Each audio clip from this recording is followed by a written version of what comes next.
I did not come from an affluent family. I knew at a very early age that if I wanted anything in life, I had to go out and find ways to earn money. What do skateboarding, Hollywood smiles, and a billion-dollar exit have in common? One name, Dr. Jon Marashi. Known as the Tom Ford of cosmetic dentistry, Dr. Marashi has designed smiles for some of the biggest names in entertainment, but his influence doesn't stop there. As the co-founder of Byte, he disrupted the orthodontic space with a direct-to-consumer model, leading to a $1 billion acquisition by Dentsply Sirona. I'm a firm believer that opportunity passes us by all day long, and it's just whether you're open to receiving it. My path to entrepreneurship outside of working in someone's mouth, this particular patient asked me, don't you have anything nicer than the toothbrushes you sell in the office? And I said, no. She looks at me, she goes, why don't you make one? Man, it just hit me. That's what took me down the rabbit hole on my first project. The second year of business, we had a run rate of $100 million, so we had a 10x multiple when we got out. From artistry in the clinic to innovation in the boardroom, Dr. Marashi's story is about more than teeth. It's about vision, execution, and reimagining what's possible. The crud that we scrape out of your mouth during the teeth cleaning, it's linked to diabetes, cardiac issues, and dementia. It's 25 years of experience of doing it wrong and figuring out what works. But the shortcut that I would tell someone is...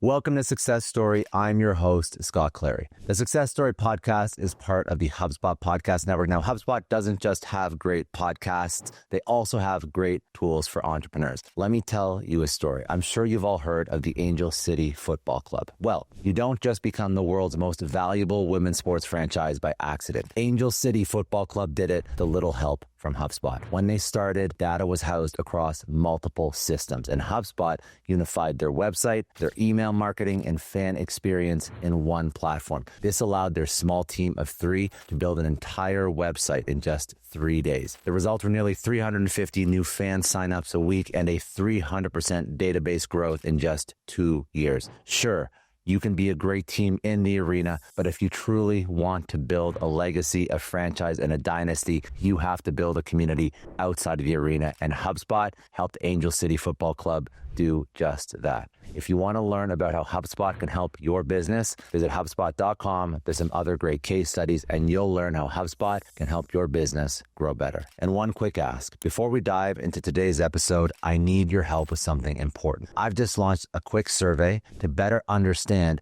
what you guys want from the show. And your feedback is going to directly shape our upcoming content. It's only going to take a few minutes of your time, and I made it super easy to find. Just head over to scottdclary.com/survey. And as a thank you for helping me out, I'm giving away a free gift card to one lucky respondent chosen at random once we hit 100 responses. So not only will your feedback help make this show even better, you might score something cool just for sharing your thought. I really appreciate your help with this one.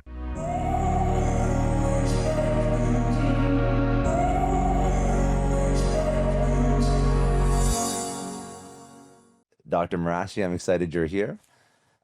You have been redefining cosmetic dentistry for over 2 decades and counting now, but you're also an entrepreneur. So I'm curious, what was the point in your life when you realized that dentistry could be an art as well as a platform for entrepreneurship?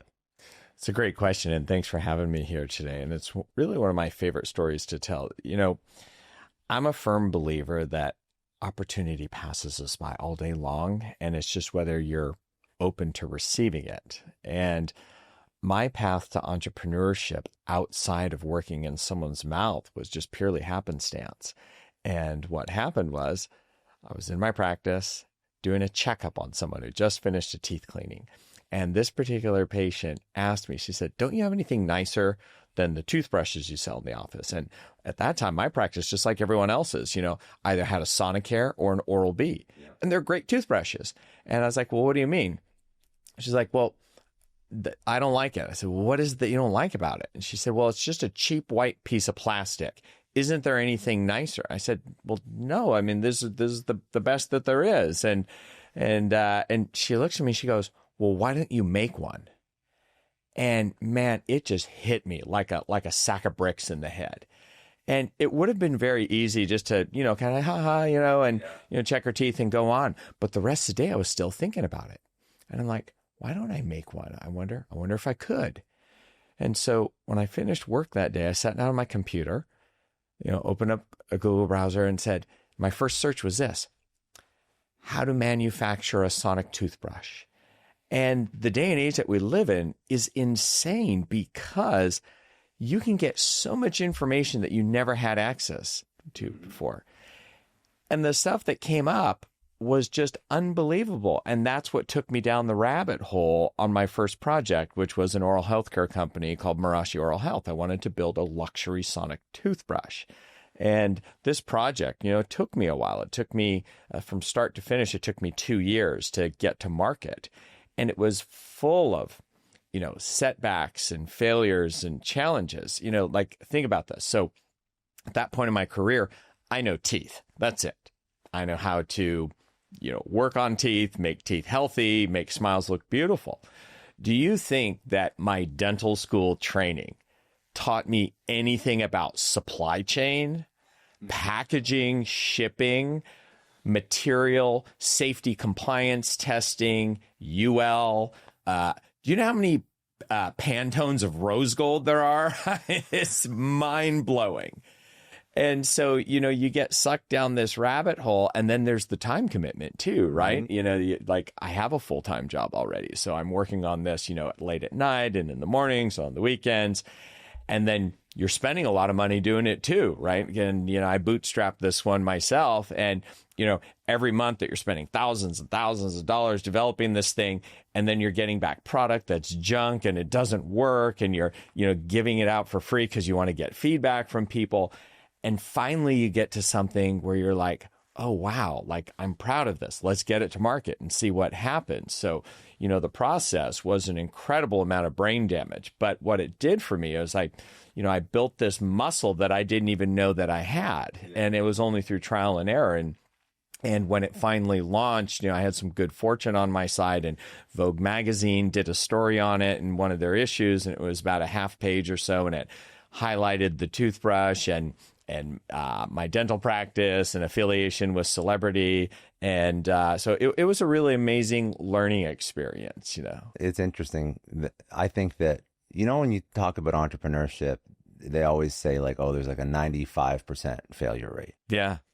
But I believe that your version of entrepreneurship, where you lived in an industry for so long, then saw the opportunity, I think that you flip those numbers on its head. It's not easy, but I think that that's the secret to successful entrepreneurship. You have to have insider information on a pain point that no one else would ever see. A lot of people probably don't realize that whatever was on the market or in the market at that point was not good enough for the majority of people. They wanted something better. They wanted something new. You were living in it. You saw it. Now it's still very hard to, after having a successful career, take yourself out of the comfort zone, take yourself out of what you know every single day, and then go and become an entrepreneur. That's not easy.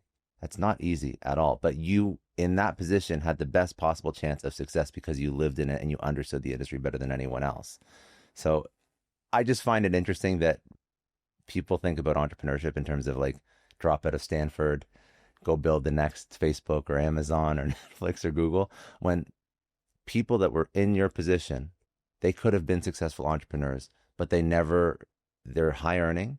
Other dentists, for example, they're high earning. They probably saw the opportunity too. It's not like you're the first person that thought of this idea. Not at all. But they just didn't want to go down that journey. And they would have had the chance of success that you had if they had taken themselves out of that comfort zone and pushed themselves into something brand new. I think that opportunity exists for everyone. And you bring up a good point. It's about, the ideas, they come and go in your mind, and do you actually do something with it? I have a friend of mine, Scott Marlette, and he was one of the first 50 employees at Facebook. And so you can imagine after the company IPO'd, the dude didn't need to work again. And he went on to found the company GoodRx. And, they do that coupon for medications and prescriptions. And that company IPO'd at $1.8 billion. The guy's doing just fine. And he's one of the nicest fellows you meet. Well, our kids go to school together, and, we've spent a lot of time together over the years, and we talk about business and entrepreneurship. Now, here's an interesting thing. His dad was actually a dentist. And I was like, oh, no kidding. I had no clue. And Scott was an engineer by training. And, he decided that he wanted to do something, kind of more meaningful and bigger and better than what a traditional engineer would do. And that's why he went the route of doing being part of a startup. But one of the things that we talked about one time was leveraging what you know already. So for myself as a businessman and an entrepreneur, like I could have done anything just like anybody else could. But for me to go into something that I knew nothing about at all would have required an exponentially greater lift of knowledge and expertise. Whereas at the time when I started the toothbrush company, I already knew dentistry. I already knew toothbrushes in general because it's something that everyone uses. I was very familiar with what the pain points were. Mm-hmm. And so, Scott talks about, hey, listen, you don't have to, invent something. It's better to copy genius than invent mediocrity. It's an old saying, but it really piggybacks on what you were saying about you can take something that an industry that you're already in and start thinking about it differently. Like in dentistry, for example, you can think about, well, what are the pain points that dentists have? What are the everyday problems that your staff would have or your patients would have? And when you start asking better questions, you're going to get better answers. And when you can think about things that either have not been addressed ever, which could be disruption, or things that could be done more efficiently, you're more likely to get mass adoption of it. Because you've done both. Yeah. Now you've done both. So with Byte, I would consider that disruption. Byte was total disruption. Total disruption. So when you think about either of those businesses, if you're talking to like a young entrepreneur that's just getting started, which version of entrepreneurship do you recommend? All the above. And I'll tell you why. Because you don't know what idea is going to hit. You flat out don't know. I'll share a great story with you. Jamie Siminoff is the founder of the Ring Doorbell. Really good buddy of mine. And we've talked about this several times. And as I've talked to him about my entrepreneurial endeavors over the years, one of the things that he told me is he calls it the fifth idea. He said, your first idea may not be your best, or maybe it's a great idea, but you didn't execute it properly, so it didn't go anywhere. So oftentimes it's not until your fifth idea where you've gained the necessary experience that you can actually do something to move the needle and get traction. And it's actually less and less about the idea as opposed to the execution upon it. So, that was really, it was a very powerful statement, and it's wisdom too, if you think about it. To have the expectation that the first time you do something that you're going to be amazingly successful with it, that's why you have that 95% failure rate, right? Yeah. So when you think about failure, in our culture in the United States, failure is frowned upon, and people fear it and they shy away from it. But failure is really nothing more than just, lessons that you learn. And what do you do with those lessons that you learned? And how do you, make better decisions and use that as experience learning of how to do it better the next go around?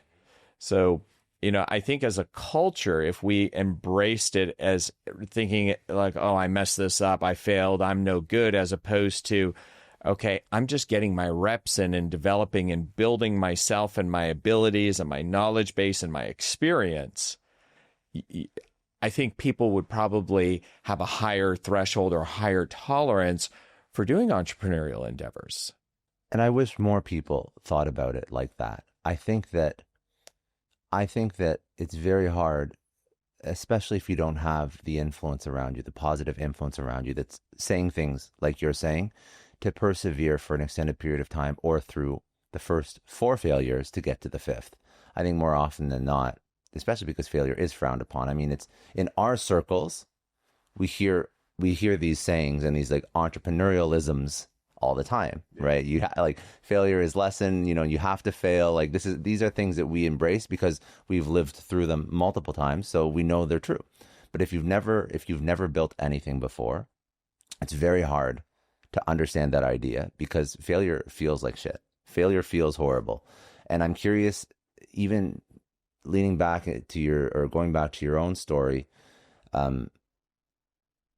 what were your first failures? What were your first four ideas that led to the fifth that was successful? What was the thing that you tried that didn't work out? And then how did you persevere through? What was the mental model or the strategy that even for building a toothbrush for 2 years with no understanding of supply chain and logistics and all the other things that come with creating a consumer good? What was the thing that allowed you to do that for 2 years when at any point you could have said, you know what, F this. I make good money. I make good money as a dentist. I don't need this headache. Because that could have happened at any point on that 2-year journey. Yeah. It could have happened with the first Google search, just like what am I getting myself into? 100%. I have always felt, and maybe it's just my own internal drive, that if you put your mind towards something, that you can do it. And maybe I had some of the rose-colored glasses on the toothbrush endeavor, and I'll tell you why, because I didn't think it would be near as hard as it actually was. And so, I'm like, when I ran my first search, and I'm like, okay, cool, there's, offshore manufacturing, and I can talk with these folks and start dealing with design and getting some prototypes. But like the first factory that I worked with was such a dud. It was unbelievable. But I didn't know until I had burned a ton of time and a ton of money, and you're getting this product back that's just not right. And, you're like, God, you feel it, the angst, like, how come it's not right? It's costing me time. It's costing me money. Should I still be doing this? The self-doubt is always there. I think anyone who says otherwise just isn't really being forthcoming about it, because you do ask yourself those questions, like, am I doing the right thing? And the reality is, like, you don't know. I mean, no one knows if it's going to work or if it isn't, but there has to be this, and money ties into it too, right? Because if all you're trying to do is make more money, your motivation for it probably won't be as intrinsic. I think my motivation was trying to develop something that hadn't been done. And for me, the reward for that of like, wow, I created something, a segment of the market that did not exist, that people wanted, and they went out and purchased, and my name was on it. To me, I was like, that'd be pretty dang cool. Yeah. So that was more of the motivator. And, what people saw was the outcome, like it went to market, it got traction, it got press. But the part that folks didn't see was all the setbacks along the way and how many times I had to go back to the drawing board and all the extra time and money and so forth. And, if you weighed it out, only the individual can answer, was it worth it? But for me, it was. I have another buddy who's a banker, and he's been very successful. And he told me something similar to the fifth idea concept, but he also talked about, what his definition of success was. And he told me, he goes, my mentor had told me that it wasn't all about making the most amount of money. It was about being able to do what you want, when you want, with whom you want. Mm-hmm. And I was like, wow, I mean, that's really freedom in life. Yeah. So if you have something that you believe in, that you think is going to change the world in some small way, right? Like helping people solve problems, whatever that problem is, that's a strong motivator. I don't know what else to say around that. No, it's good advice. I think that's what people should optimize for. They should figure out what they're optimizing for and let that pull them through all the hard times. And I think that's why money, a couple ideas.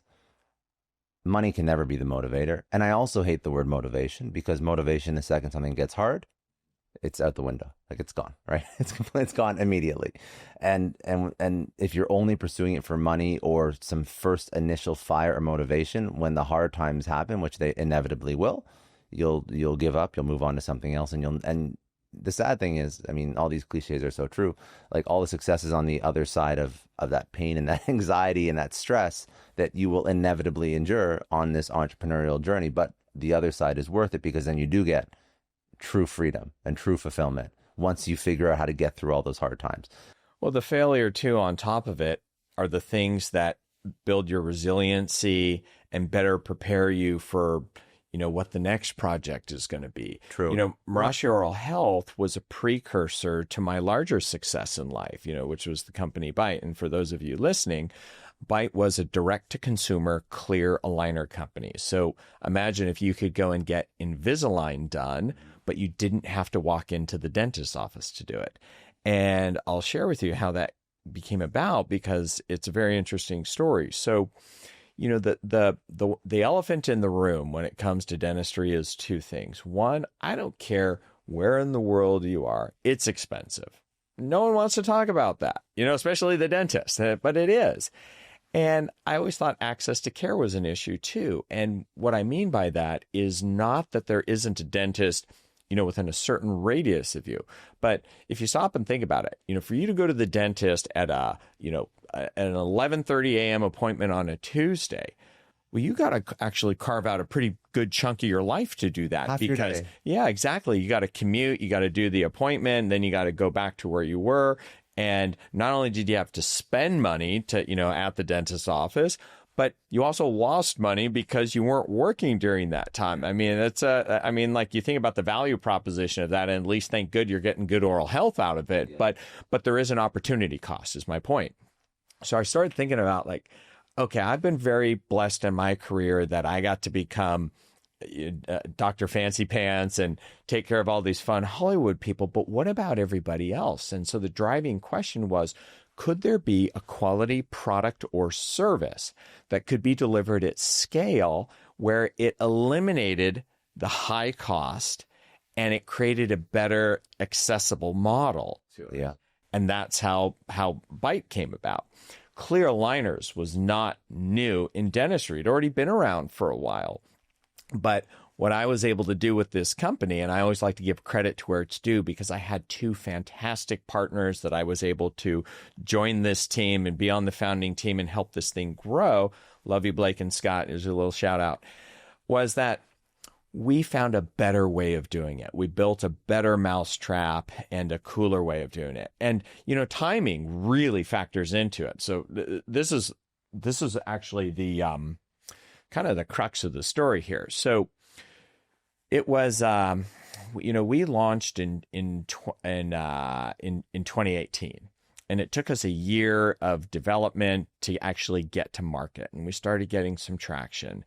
And 2019 sales started picking up, and we're like, okay, cool. We might actually be able to do something with this. And the company was bootstrapped, and we didn't want investor money, so we could make our own decisions and, react accordingly based on what we thought the ground conditions You learned were. a lot of this stuff from, again, past. Exactly. Yeah. I already had experience in product and all of this.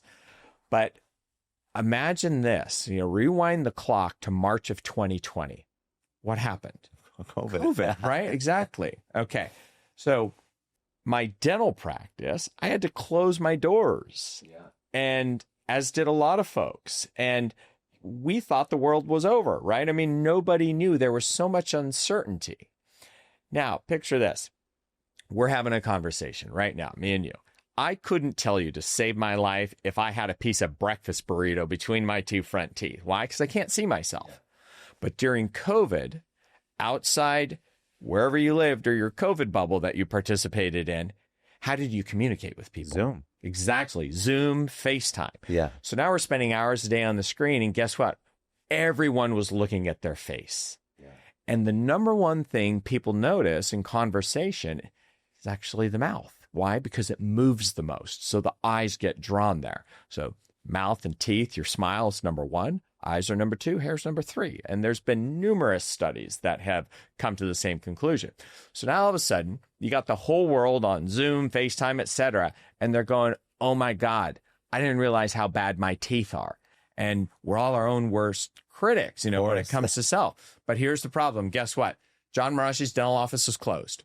I can't help anybody. Yeah. but Byte could help everybody because we were a direct-to-consumer model. So now you got all these people all of a sudden that don't like their smile, so they got a pain point, right? Yeah. And they're driven by the vanity of it, and they're like, hey, I want to have a healthier smile, but a better-looking smile. And Byte was here. We were the antidote. You know, we were the aspirin and the vitamin at the same time.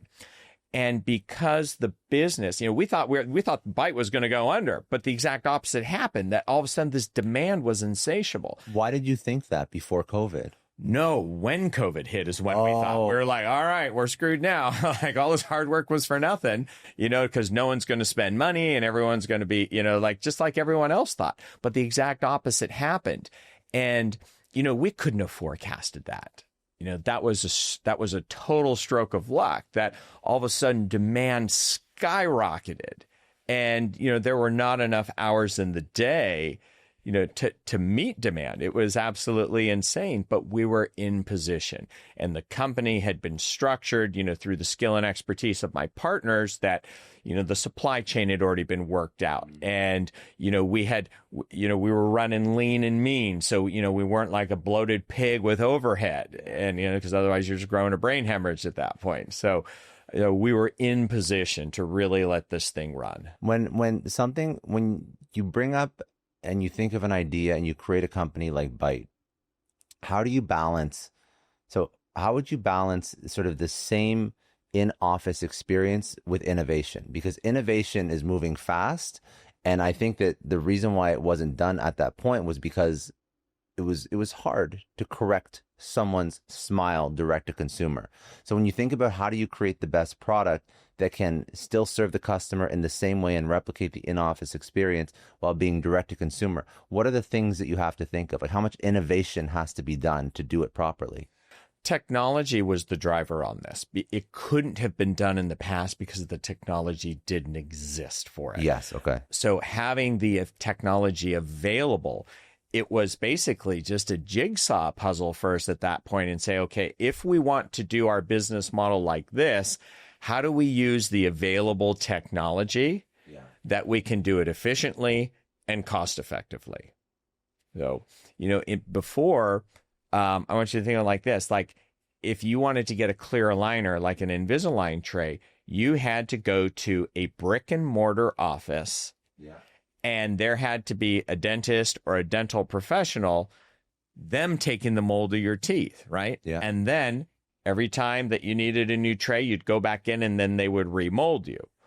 But technology allowed us to send the customers, they took the mold themselves, and then we could scan it when it came back, and the software could actually move the teeth.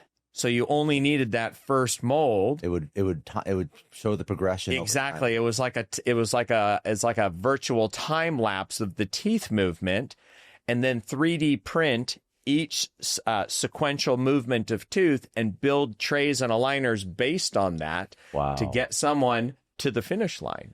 You couldn't do that in the past. You couldn't. And also, this goes back to that very first point I made about unless you're in this industry, you wouldn't have seen that opportunity. I wouldn't have. That's for darn sure. Yeah. That's in my opinion, that is the most beautiful version of entrepreneurship. And I think that's what people should think about. You don't always have to create something that you know nothing about. No. In fact, when people ask me about entrepreneurship, I tell them like don't go for sexy. Yeah. Go for everyday problems that people have and figure out, are you an aspirin or are you a vitamin? You know, if you're an aspirin and you got pain, there's nothing that people won't do to get that aspirin, and there's no amount of money they won't pay for it, you know, because they're in pain, solve their problem. And people run towards pleasure, right? So if you're a vitamin, you know, and you want to look good and feel good, people run towards that too. You know, that's the whole market of discretionary spending. 100%. What would be your advice for understanding if you're a vitamin or a painkiller?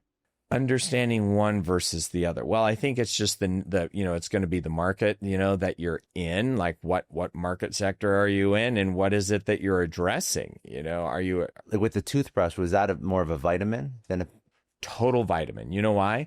Because when I was talking with that patient in dental hygiene, she said, I want something that's beautiful and elegant that looks amazing on my countertop. She's like, this piece of crap, I throw it in the drawer. Yeah. So I started thinking about, all right, well, materials and premium finishes and something that's going to look elegant. And so, it became a complete exercise in aesthetics, and it needed to have a kinesthetic component to it. What I mean by that is a feel, because people like looking and holding things that are beautiful.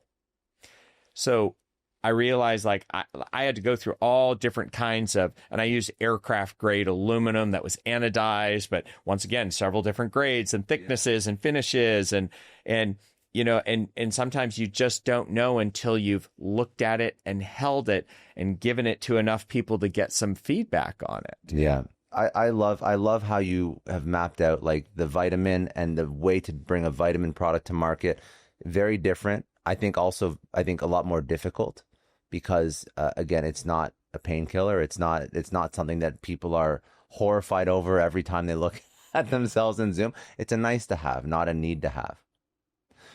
But still, at the end of the day, both can work. Both can work if you understand your industry better than anyone else. There's that. And then there's another component too. It's the power of proximity in relationships. So I'm taking a little bit of a left turn here. Part of the success that I've had has been predicated by the people that I'm around. And it's because I had, my mind was like an open vessel to receive feedback, information, and ask for help. When Byte was in the middle of it, meaning that, we were cruising through, our numbers were killing it during the pandemic. I was back in dental hygiene again, client of mine, guy who lived about a mile or so from me. And, when I get in to do a checkup on someone, as a business owner, there's usually 100 things going on. I just got interrupted from a procedure that I was already doing, and I got to go check someone's teeth. And then you're thinking about like what the staff is doing up front and so forth, normal owner type of stuff, right? So, you get in, you do the checkup, you do your pleasantries, and then you got to get back to what you were doing. So the guy that was, that needed the checkup, his name's Chuck, and I sat down with him and he's like, good guy. And he goes, hey doc, what are you working on that's cool these days? And it just, that was his icebreaker for me. Yeah. And normally I would have said, oh, the usual smiles and I'm making teeth, look beautiful and everything is good. Okay, open wide, right? And then I do my thing.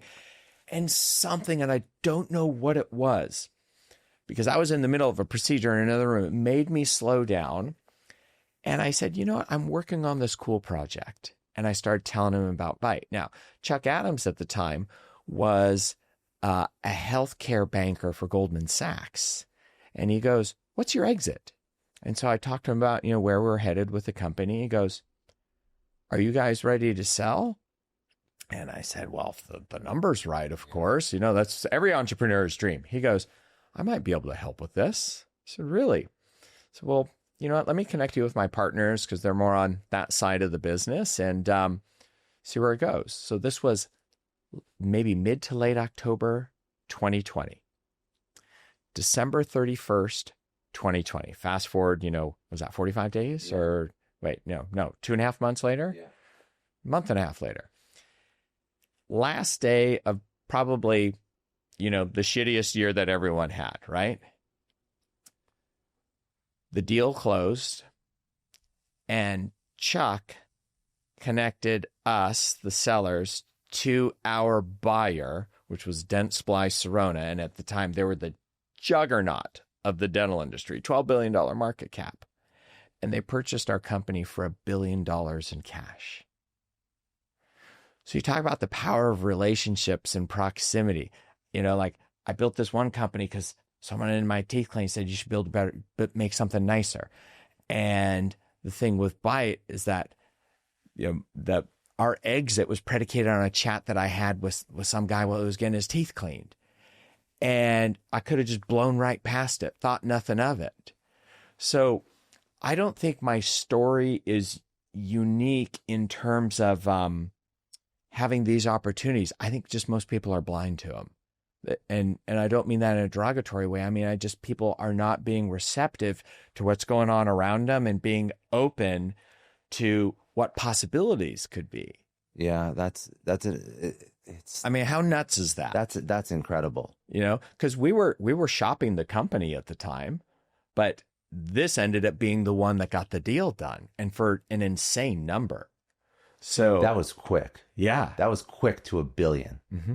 That's I don't think I have a lot of entrepreneurs on this show, and I don't. How long was it from when you started? So it took us a year to get to market, Yeah. and we were in the marketplace for 2 years. So 3 years to $1 billion. Yeah. And in the second year of business, we had a run rate of $100 million. So we had a 10x multiple when we got out. Incredible, absolutely incredible. The toothbrush did not do that well. No. You know what? I was happy that I didn't lose my shirt on it. And, you know, and I easily could have. And honestly, it wouldn't have mattered because the experience that I gained and the things that I learned about building and running a business, had I not done that, I wouldn't have had the wherewithal, the experience, even the fortitude to have been involved with Byte. Mm-hmm. It literally would have been biting off more than I could chew. So, you know, like things lead to things, right? That whole fifth idea thing, like, you know, Marashi Oral Health and the toothbrush never would have been a Byte because I didn't have the skill set necessary. But when I got to that, you know, to the opportunity with Byte, I was ready. I had experience and I was able to contribute to help this company grow. How does your life change after having $1 billion exit? So let me tell you something. So I just told you the New Year's Eve, right? New Year's Day, I'm back in my office seeing a patient who had a tooth emergency, broke his tooth. And, you know, most people, you know, on New Year's Day don't want to be back at work doing anything. Yeah. And probably even fewer people that had just had the good fortune that had been bestowed upon me. They'd say, gone fishing. Yeah. And I was back in my office and I was smiling ear to ear and I was so happy doing what I was doing because my calling in life has always been about serving people. I've been very clear about that from a very young age, that that's what I'm here on this planet to do, is to help people. And it told me at that moment where here I am on my day off, taking care of this guy with a broken tooth. I don't even have a dental assistant helping me or anything, that I had chose wisely. You know, like this was a good decision that I was a dentist. And, you know, I could have retired, right? But I have no doubt. But I decided, you know what, I want to keep doing this. And, you know, my core business has grown over the past few years, and I'm probably working harder now than even I was prior because of the growth in my business. And I'm very thankful for that. It just tells me that I chose wisely. I mean, I think that means you're in your zone of genius when even after an exit like that, you're still choosing to put in work. You know, my friends that I've mentioned so far, they've all gone on to do other things. You know, my partners from Byte, they're doing a fitness mirror now, and they've got other companies that they're involved in. And these are things that led to more things for them.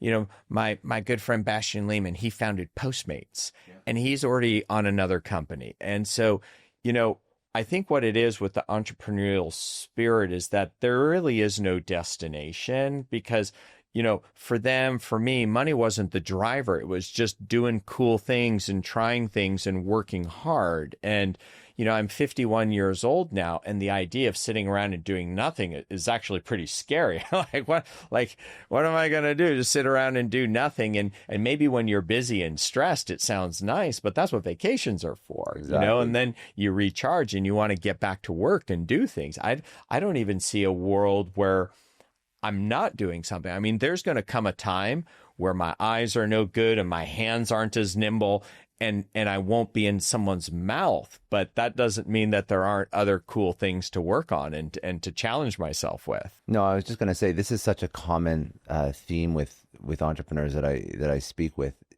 doesn't matter how big the exit is.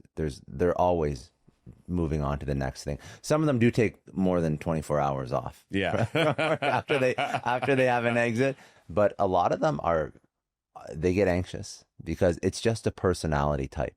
that wants to keep building and keep.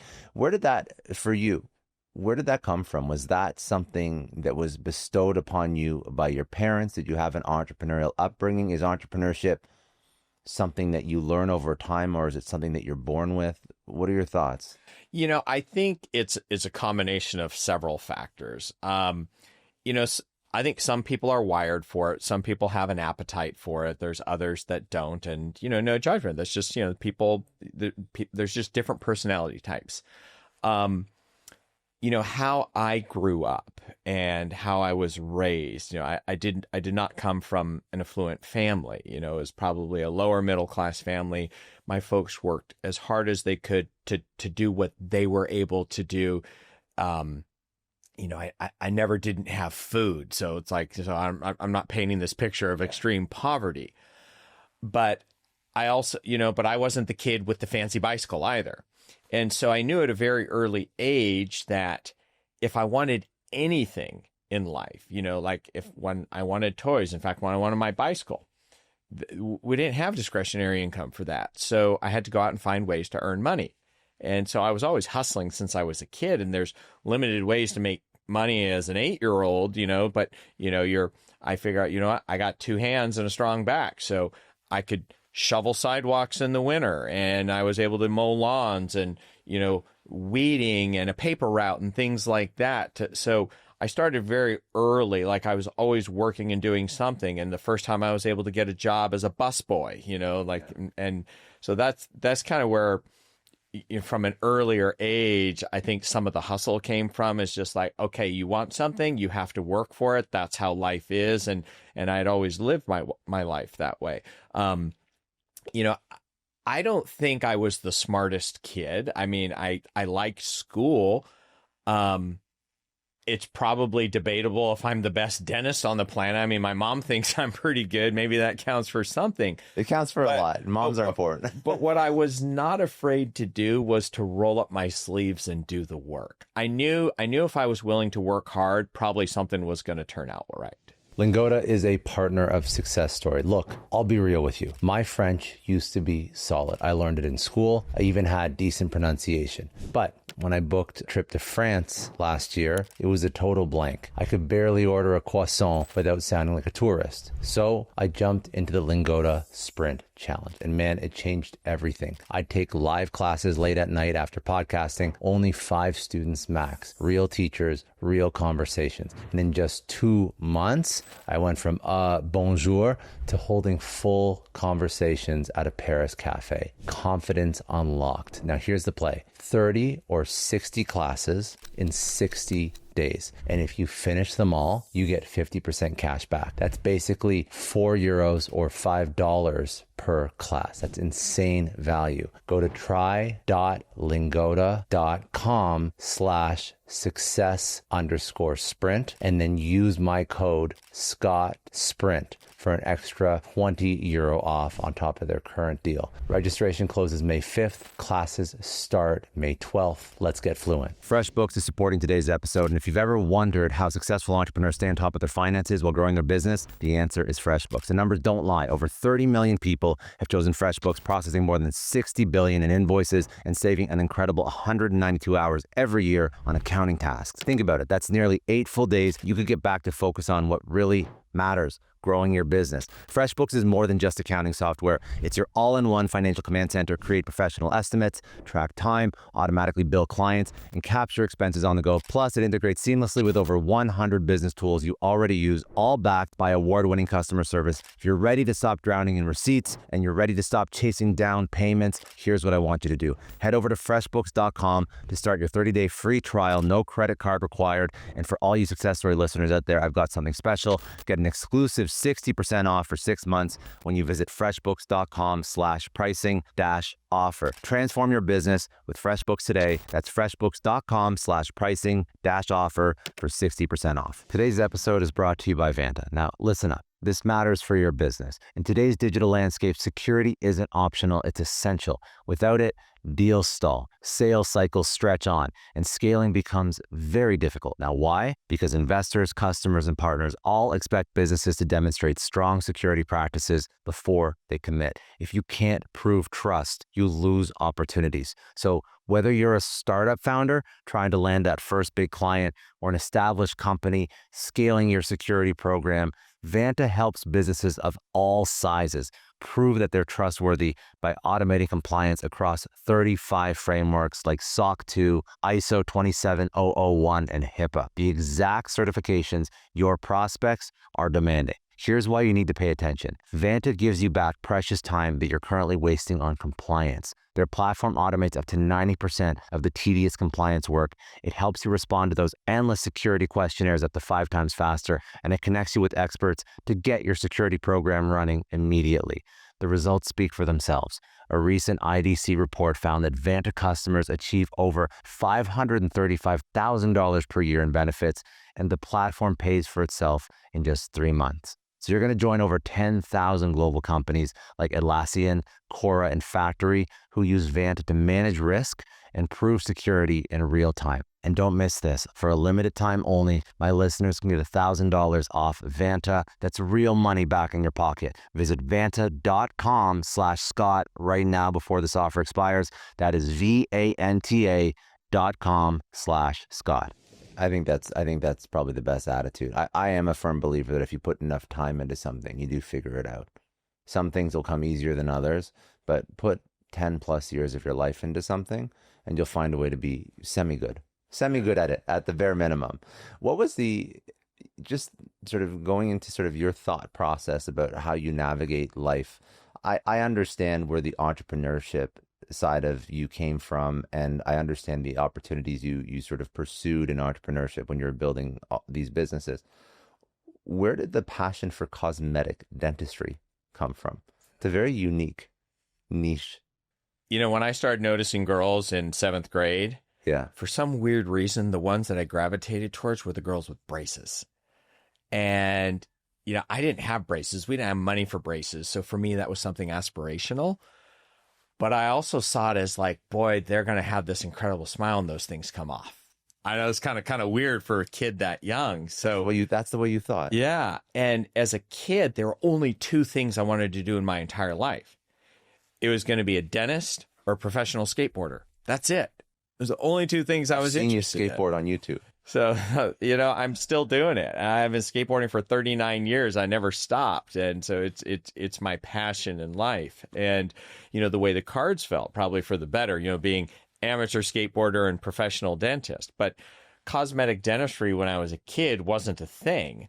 And getting into dental school, I thought I'd probably just end up being an orthodontist because I had the thing for smiles. But that's where I got the first exposure to cosmetic dentistry. And I was like, holy moly, like, no, this is what I want to do. And once I saw what the possibilities were, how you could transform someone's smile, because straight teeth don't always necessarily mean good looking teeth. And that's what cosmetic dentistry does. You know, whether the procedure is teeth whitening or fixing a chip on the tooth or using porcelain veneers, which is the bulk of what I do. And a veneer for the listeners is a little sliver of porcelain that's bonded over the front of the tooth, and you can control the shape and size and color. And when you treat the full range of visible teeth in your smile, you can really make a smile look incredible. So I got that exposure to it in dental school, and I was hell-bent on learning as much as I could, and turned out that the guy who basically invented this procedure was an instructor at my school. So I followed that dude around everywhere to get the information, and he ended up starting the first honors aesthetic dentistry program in a dental school, and I was student number 1 admitted into it. Really? Yeah. So you were an OG. You were one of the original cosmetic dentists. So, I mean, people had been doing cosmetic dentistry out in private practice, but in terms of it being like a formalized type of program with a structured training, I was student number 1. And that set me up to start doing these advanced procedures that not even very many people were out there in private practice doing. And here I was as a student doing it. And through that, I was able to connect with the dentist in New York City. I went to NYU, who at that time, he was like #1 in the world for doing this. So I followed this guy around like crazy and, like showing up at his office and following him to conferences and all this stuff until I convinced him to hire me. And, I was 27 years old working in this top cosmetic dentistry practice, learning how to do all these procedures, talk about the 10,000 hour rule. And some people spend a career trying to get to there. And I had achieved that in less than a couple of years with this guy. And then at that point I said, I want to go do it on my own. And so that's when I moved to California in early 2004. And, I've been there since. And so, professionally, my ride in dentistry, I had a really, fast and quick ascent, but it was because of all the hustle that I did at the time where I was thinking about, the big picture as opposed to many students just live sort of test to test and exam to exam to get out the door. But when you first start, so one common thread between all of your successes has been relationships and being around the right people. I see it again and again and again and 100%. again. And even how you created your practice, you work with celebrities, and obviously that's a great clientele. But to your point, having that high-end clientele also leads to business opportunities that you were just treating your teeth, but then all of a sudden you have a guy sitting in a chair that can help you exit for $1 billion. So again, your network is not created outside of your own work, but your network has been a huge multiplier. Absolutely. In your success. If you practice dentistry in Los Angeles, it's a statistical improbability that you will not land someone who works in entertainment, because that's the entertainment hub of the world. But it's not like, that you're going to have everybody all of a sudden, right? So it's a slow process over time of building relationships and networking and hustling and, till you finally get someone on the D list. Yeah. And slowly over time, I've had people ask me, they're like, how'd you get everybody? And all these famous folks. And I'm like, well, it's only it was an overnight success of 25 years. People forget about that part. But the people that I've been able to meet and take care of and spend time with, I mean, it's pretty mind blowing and pinch me moments. I'll share a story with you. It's a funny one. I'm known for doing beautiful smiles, right? But sometimes you get hired to do an ugly smile, and it's not like the normal thing that I do. But Joaquin Phoenix, who's a friend of mine and client, just a gem of a human being. I just couldn't say enough good things about him. He did this movie called The Joker, and I don't know if you saw it, but it's a real dark character dive about this guy who loses his way, and you're rooting for this guy to do horrible things. It's mind blowing. And he came in and he's like, Doc, I'm doing this role and I need my teeth to look terrible. And it was doing the opposite of what I do to people, to instead of making teeth look nice, making teeth look crappy. So it was appropriate for this role. Does he change his actual teeth? So, Joaquin lost a lot of weight for this movie. He went very method in this. I think he lost it was like 60 pounds or something like that. He's not a big guy to begin with. And, he was down to like 120 pounds. And, for a guy who's like, 5'10", that's really, really skinny. And what we did to his teeth, and he's allowed me to share the story because it's pretty cool. So I had fixed his teeth years ago, not with veneers, but, with like teeth whitening and, some chipped edges. So you do this stuff called bonding, and it's like a putty. You can harden it and repair the edge of a tooth. Like if you had chipped your fingernail and you had to repair it. And what we did is we took all that stuff off the teeth to reveal the cracks and the chips that had been there for a long time. So it's kind of like reverse dentistry. Yeah. And that's what made the teeth look so unsightly for the role. Oh my goodness. And then when the movie was done, we fixed it back up. And then I had to do it a whole second time because they had Joker Part 2. Yeah. So, you really got to do fun things like that. And it comes in unexpected places. Ryan Seacrest, dear friend. I mean, the guy's just awesome. I don't think I've ever met anyone harder working in the business than this guy. And, I've been crank called more times than you could possibly believe by this guy in the office to talk on the radio or the TV or whatever about, like a tooth problem that he had. And, so there's a lot of pinch me moments. I mean, one of the best ones, while we're talking about celebrity is, for probably about the last 10 years or so, anytime that Vin Diesel has come in, we always go and get a cup of coffee afterwards at the end of the day. And it's funny, we'll be walking down the street and he goes, he's like, I'm not out in public too often. Obviously, he's one of the biggest celebrities in the world. And so I'll go into Coffee Bean and grab 2 cups of coffee and then I'll walk out and hand him his cup. And then we go behind the building and sit down on a curb. And because it's private in the alley and it's just 2 old guys with kids just shooting the breeze. And so this must have been maybe like a year or 2 ago. And he goes, do you want to go to Rome? And I was like, yeah, can I ask why? And he goes, well, I'm having the premiere for my latest Fast and Furious movie. I thought you might want to come. I'm like, well, yeah, I definitely want to come. I'm like, well, when is it? He goes, next week. And I'm like, can I have a day to work on this? Yeah. And I go to work the next day. I'm like, cancel my schedule. I'm going to go to Rome. And, there I was a week later on the red carpet in Rome for this big movie production. And I didn't get into dentistry to do these things, but what has happened and why these relationships have been so successful is because when I take care of celebrities, I don't treat them any different than I do any other person in my office. I don't care what walk of life you came from. You're going to get the best of me no matter what. And celebrities in general, oftentimes, they have their persona, but when they come to my office, they can let their guard down and you get to know the individual and the person. And dentistry is very intimate.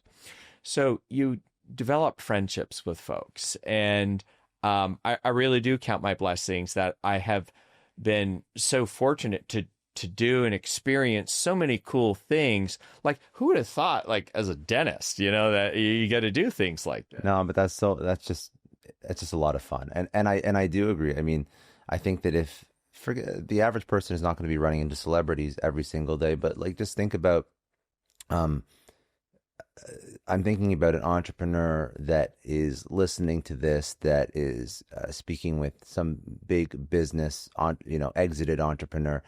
I think the lesson is you just treat them like regular people. It doesn't matter how successful they are. I think that the people that you want to work with, you want to spend time with, if they can't be normal and regular with you, they're not people that you want those are the folks you want to do business with anyway.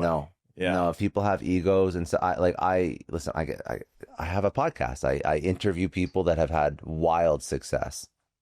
I'm very fortunate that people are, $100 million exit, $500 million exit, several billionaires. Fortunately, the majority of them are very down to earth, very regular, real people, and I don't think they like when they're treated any differently. Yeah. And I think that those are the people that you want to spend time with, you want to have in your circle. And again, it's not celebrity for me, it's more business celebrity. Mm-hmm. But still, if you are trying to build relationships with these people, just treat them like regular people. I think that's how you build a real relationship with them. The relationships are everything. Yeah. I mean, they really are. I look at my successes that I've had, and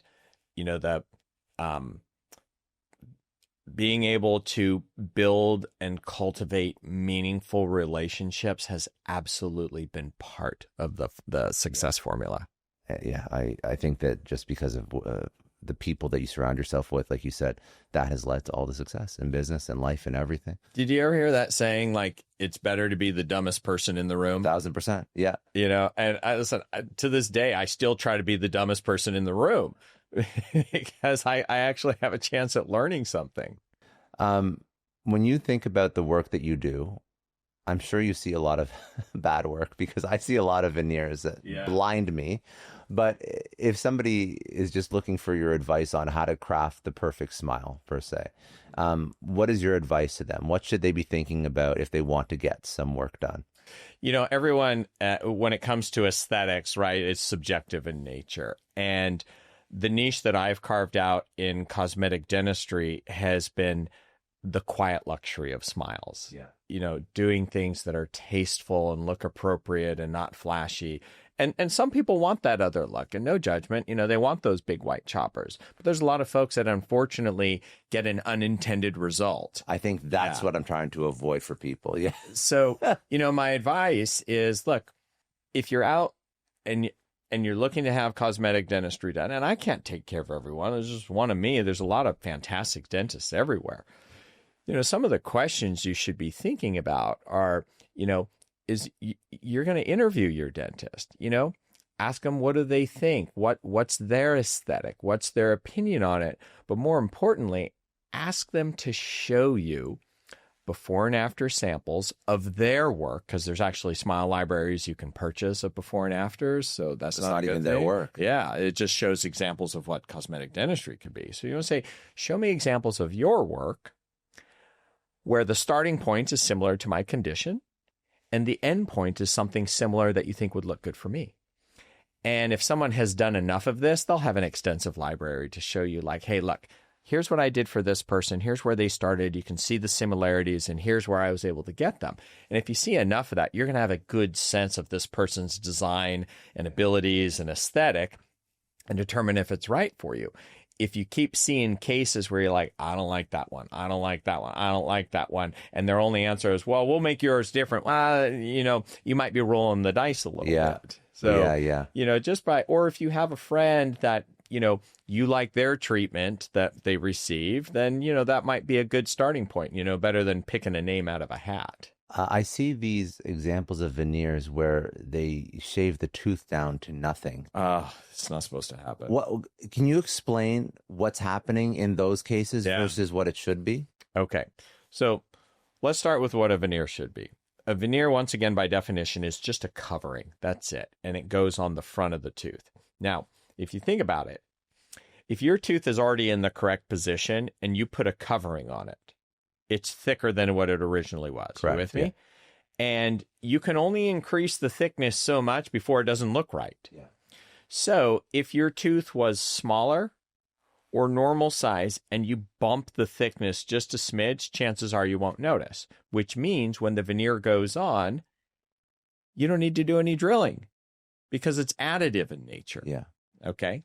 Or if the tooth has kind of a weird shape and you can't get the thing to fit on it, maybe you got to modify the surface a little bit so the thing can lock on properly because there's a geometric shape that's required.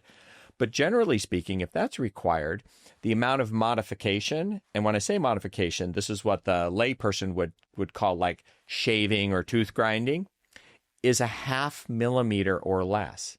You realize how tiny a 0.5 millimeter is? It's almost imperceptible. So that's how it's supposed to be done.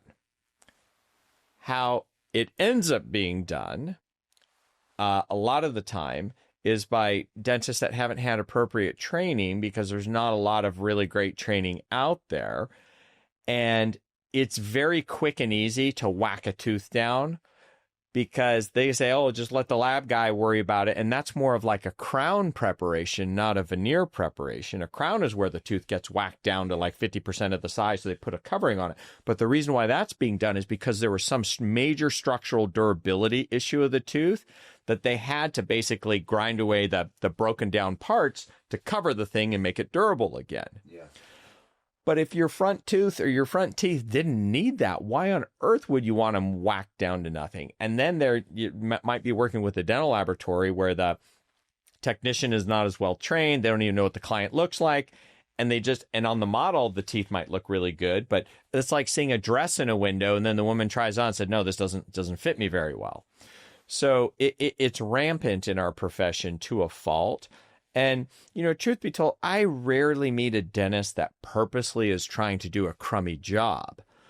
But if you don't have the training, then, you don't even know that you're not doing a good job, right? You just think like, oh, this is okay.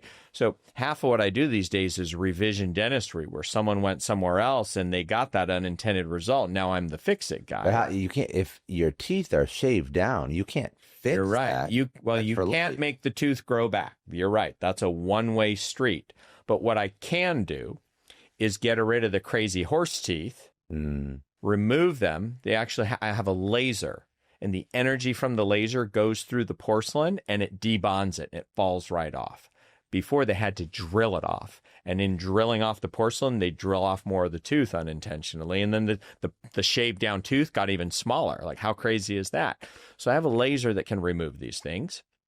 And then I can bond a new set of veneers on that are smaller, thinner, yet stronger, So at least the tooth looks normal again. I understand. So what's happening when people get that little like shaved down nub thing going on, compared to what you do? If you put on veneers, you could take off the veneers and they could still have fully functional teeth. If you have done a no prep design, meaning no surface alteration, you just bonded the veneers on it, 100% correct. The veneer can be removed, the surface can be repolished, and it's like going back to square one. Do you see a lot of this with medical tourism? People trying to get cheaper veneers in all these different countries? Oh, yeah. I had this guy named Jeff. He went to Colombia. And the funny thing is Jeff is really rich already. He just got bad advice and he flew down there. And the crazy thing is they knock him out. They have an anesthesiologist while they're doing the procedure. And something went horribly wrong. And he woke up in the hospital with no teeth. They shaved them all down and they couldn't finish the procedure. And he's like, well, I can't leave the country without teeth. So he recovered for a couple days and went back and they put him under again to finish the thing. I mean, he could have died. And he got back up to the States, and the guy lives down in South Orange County, and half the teeth broke because they weren't engineered properly and they weren't bonded properly, and his teeth were shaved down. It was a mess.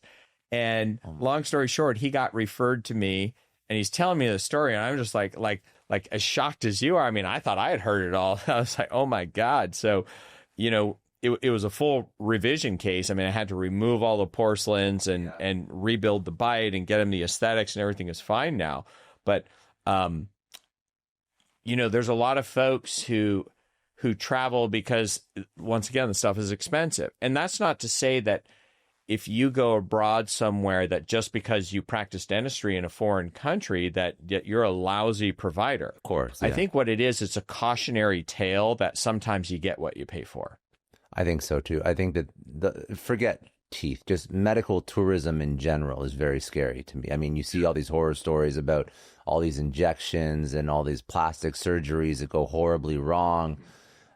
And also, I mean, the anesthetic part of it, there was just a case, anesthetic is not good to go under again and again and again and again either. I think that this is not your field, but somebody just died from having an anesthetic for a full back tattoo. Oh, God. Yeah, because now they're doing full anesthetic, general anesthetic for some longer tattoos. Okay. So, I mean, if you don't have to go, do you have to go under anesthetic for veneers? No. Oh, so this is like very strange that. Yeah. No, it's elective in nature. I mean, like, look, you don't have to go under for a colonoscopy, but a lot of people prefer Understood. to. Yeah. Yeah. And obviously, if you're, the point is, if you're doing something where you're going under, maybe do it in the U.S. at least, where you're a little bit safer. And have a board certified anesthesiologist doing it. Yes, not just a technician. Yeah. Because the standards of care are different in different countries. And that's what you have to be careful of. That's it. It's not that there's not good doctors all over the world, because there is, but you just have to make sure that you know what you're getting yourself into. Have you ever had to turn a patient away for a request that they had? Oh, all the time. Yeah. Why is that? What happens is you get to a certain level of proficiency in your career, and then word gets out. And so you get a lot of people that want to come and see you, which is exactly what every business person wants. But sometimes, as a result of it, it attracts the crazies. And in my world, the crazies are the ones who come in and they bring a folder with them, and it's about this thick, and it's got their records from 5, 10, 15 different dental offices, and they've been to multiple dentists and had their procedures done over and over again. And as you start to listen to the story, you realize that it actually wasn't the dentist. It was the patient's expectations. Yeah. And there are some folks that no matter how good you are at doing something, you're not going to be able to deliver because their expectations simply just aren't possible. They're unreasonable expectations. Now, earlier in my career, I didn't have the people management skills or even the experience to sniff that out. And, you're hungry to do the work and you do it, and then you just end up getting your ass handed to you and it sucks. But now that I have more gray hair on my head, I learned to read the signs, and I've had to tell people, you sit and you listen, and because they've paid you for a consultation, and they are there for you to tell them the truth. And that's what I have to do. And sometimes it's very difficult. And I tell them, I say, listen, I hear what you're saying. And after listening to you, what I believe to be true is that I can't help you because I'm not going to be able to give you the outcome that you're looking for. And what I don't want to be is the next name on the graveyard list that you're carrying with you of someone who couldn't deliver. It's not fair to you to spend that time. It's not fair to you to spend that money if I already know right away I'm not going to be able to do that.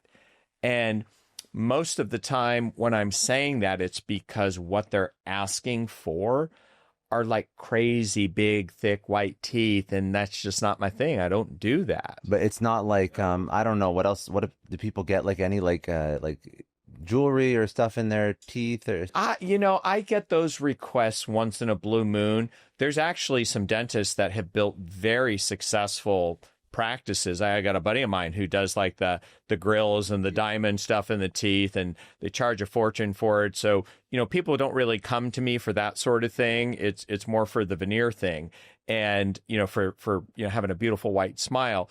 But there are versions of it, the chiclety teeth and the horse teeth, that's just not my thing. And some people want that and they want it on steroids. Yeah. And so, that's where I find myself saying, hey, listen, I don't provide that service. So, and it's funny. It's like the second you tell someone no, they want you 10 times more. Of course. And they think it's, and they'll beg and plead. And it's very, it's very kind of them. They believe in you that much. They say, and they'll offer you any amount of money. I don't care what it costs. And you're like, look, it's not about the money. It's just that I can't do this. Are there any procedures that people, do requests that could be bad for your oral health or just health in general that you would say don't do this kind of procedure? Yeah, I would say, I have this actress. I love her to death. She's been a client for about 15 years, and she has one of the most gorgeous factory original smiles that you have ever seen. And every year she'll come in and say, okay, I'm ready for my veneers now, and I won't do them. And and the first couple of years, she was a little off put that I wouldn't do them. I said, it is impossible to improve upon what Mother Nature gave you. I can only fuck this up, and sometimes you just have to know. And over the years, she has thanked me, for not doing an unnecessary procedure for her. Now, it brings up an interesting conversation because need and want are two different things. I mean, who am I to pass judgment on someone who has a healthy functioning nose that I think looks nice, and they want to alter the appearance of it? That's up to the individual. And so, what she did is she listened to me and trusted my opinion on it because she could have just gone to the dentist down the street. There's always someone who's going to say yes. So, I try to steer the people in the right direction and, based on my belief system. And I say, look, if I think that they'd be better served not doing treatment, I got plenty of work to keep the lights on. I don't have to try to sell someone something just to, to make a few bucks. And it's a good moral compass. I think that's why people respect you, because you make those decisions, right? That's really, that is the hallmark of somebody who you want to take advice from, when they don't just say yes to everything you ask them. You don't want to be a yes man. You speak a lot about the connection between oral health and just health in general. Yeah. I think I've never had any dentist on this show before, ever. So what are some things that people should be aware of in terms of oral health, oral hygiene, taking care of your oral health, how that affects the rest of your body as well? It's a great question. And it highlights the lack of widespread knowledge to the masses, and what a terrible job dentistry has done promoting this, because the Surgeon General came out, I think it was somewhere around like, it was like in the early 2000s, or maybe it was even the late 90s. I'm drawing a blank here, but I think I was in dental school when this happened. And Surgeon General at the time said the mouth is the gateway to the body. It means what you put in here is going to have an effect elsewhere. And this many years later, we now know that plaque and bacteria, you know, the crud that we scrape out of your mouth during the teeth cleaning, when this stuff has buildup over time, it's linked to diabetes and cardiac issues and dementia. Really? Yeah. How? Because the bacteria that's in your mouth can circulate through the bloodstream and it can cross the blood-brain barrier. So we now know this to be the case. And it's not just dentistry, it's the whole medical community. And that's why there's been a massive push from the health and wellness community. Get your teeth cleaned. That's like the number one prevention. So if you think about this, like life gets in the way and it's a longer interval from getting a teeth cleaning. I'm even guilty of it. But if it's hammer and chisel for the dental hygienist to get that crud off your teeth, what does that tell you about the level of buildup that's in there? And yeah.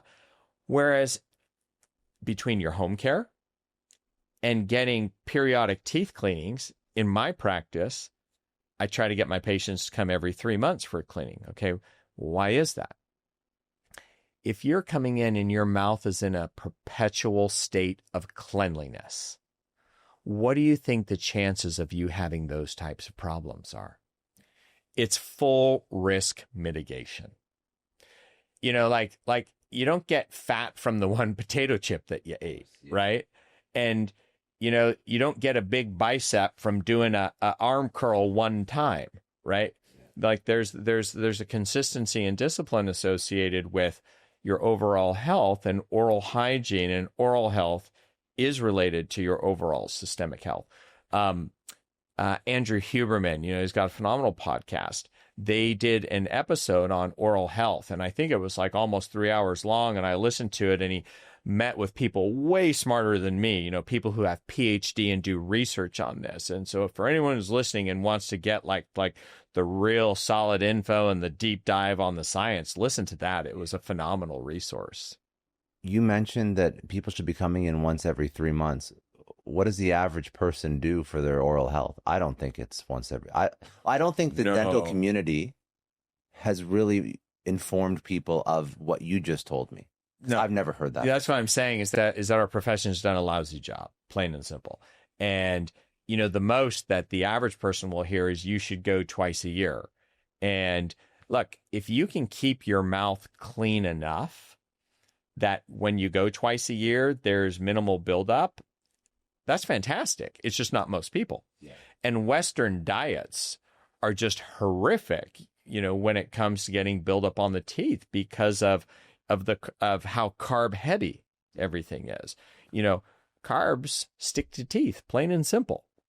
So if you had a lower carb diet, a paleo diet, a keto diet, a Mediterranean diet, whatever diet that is a little bit less carb heavy, does that actually help your oral hygiene?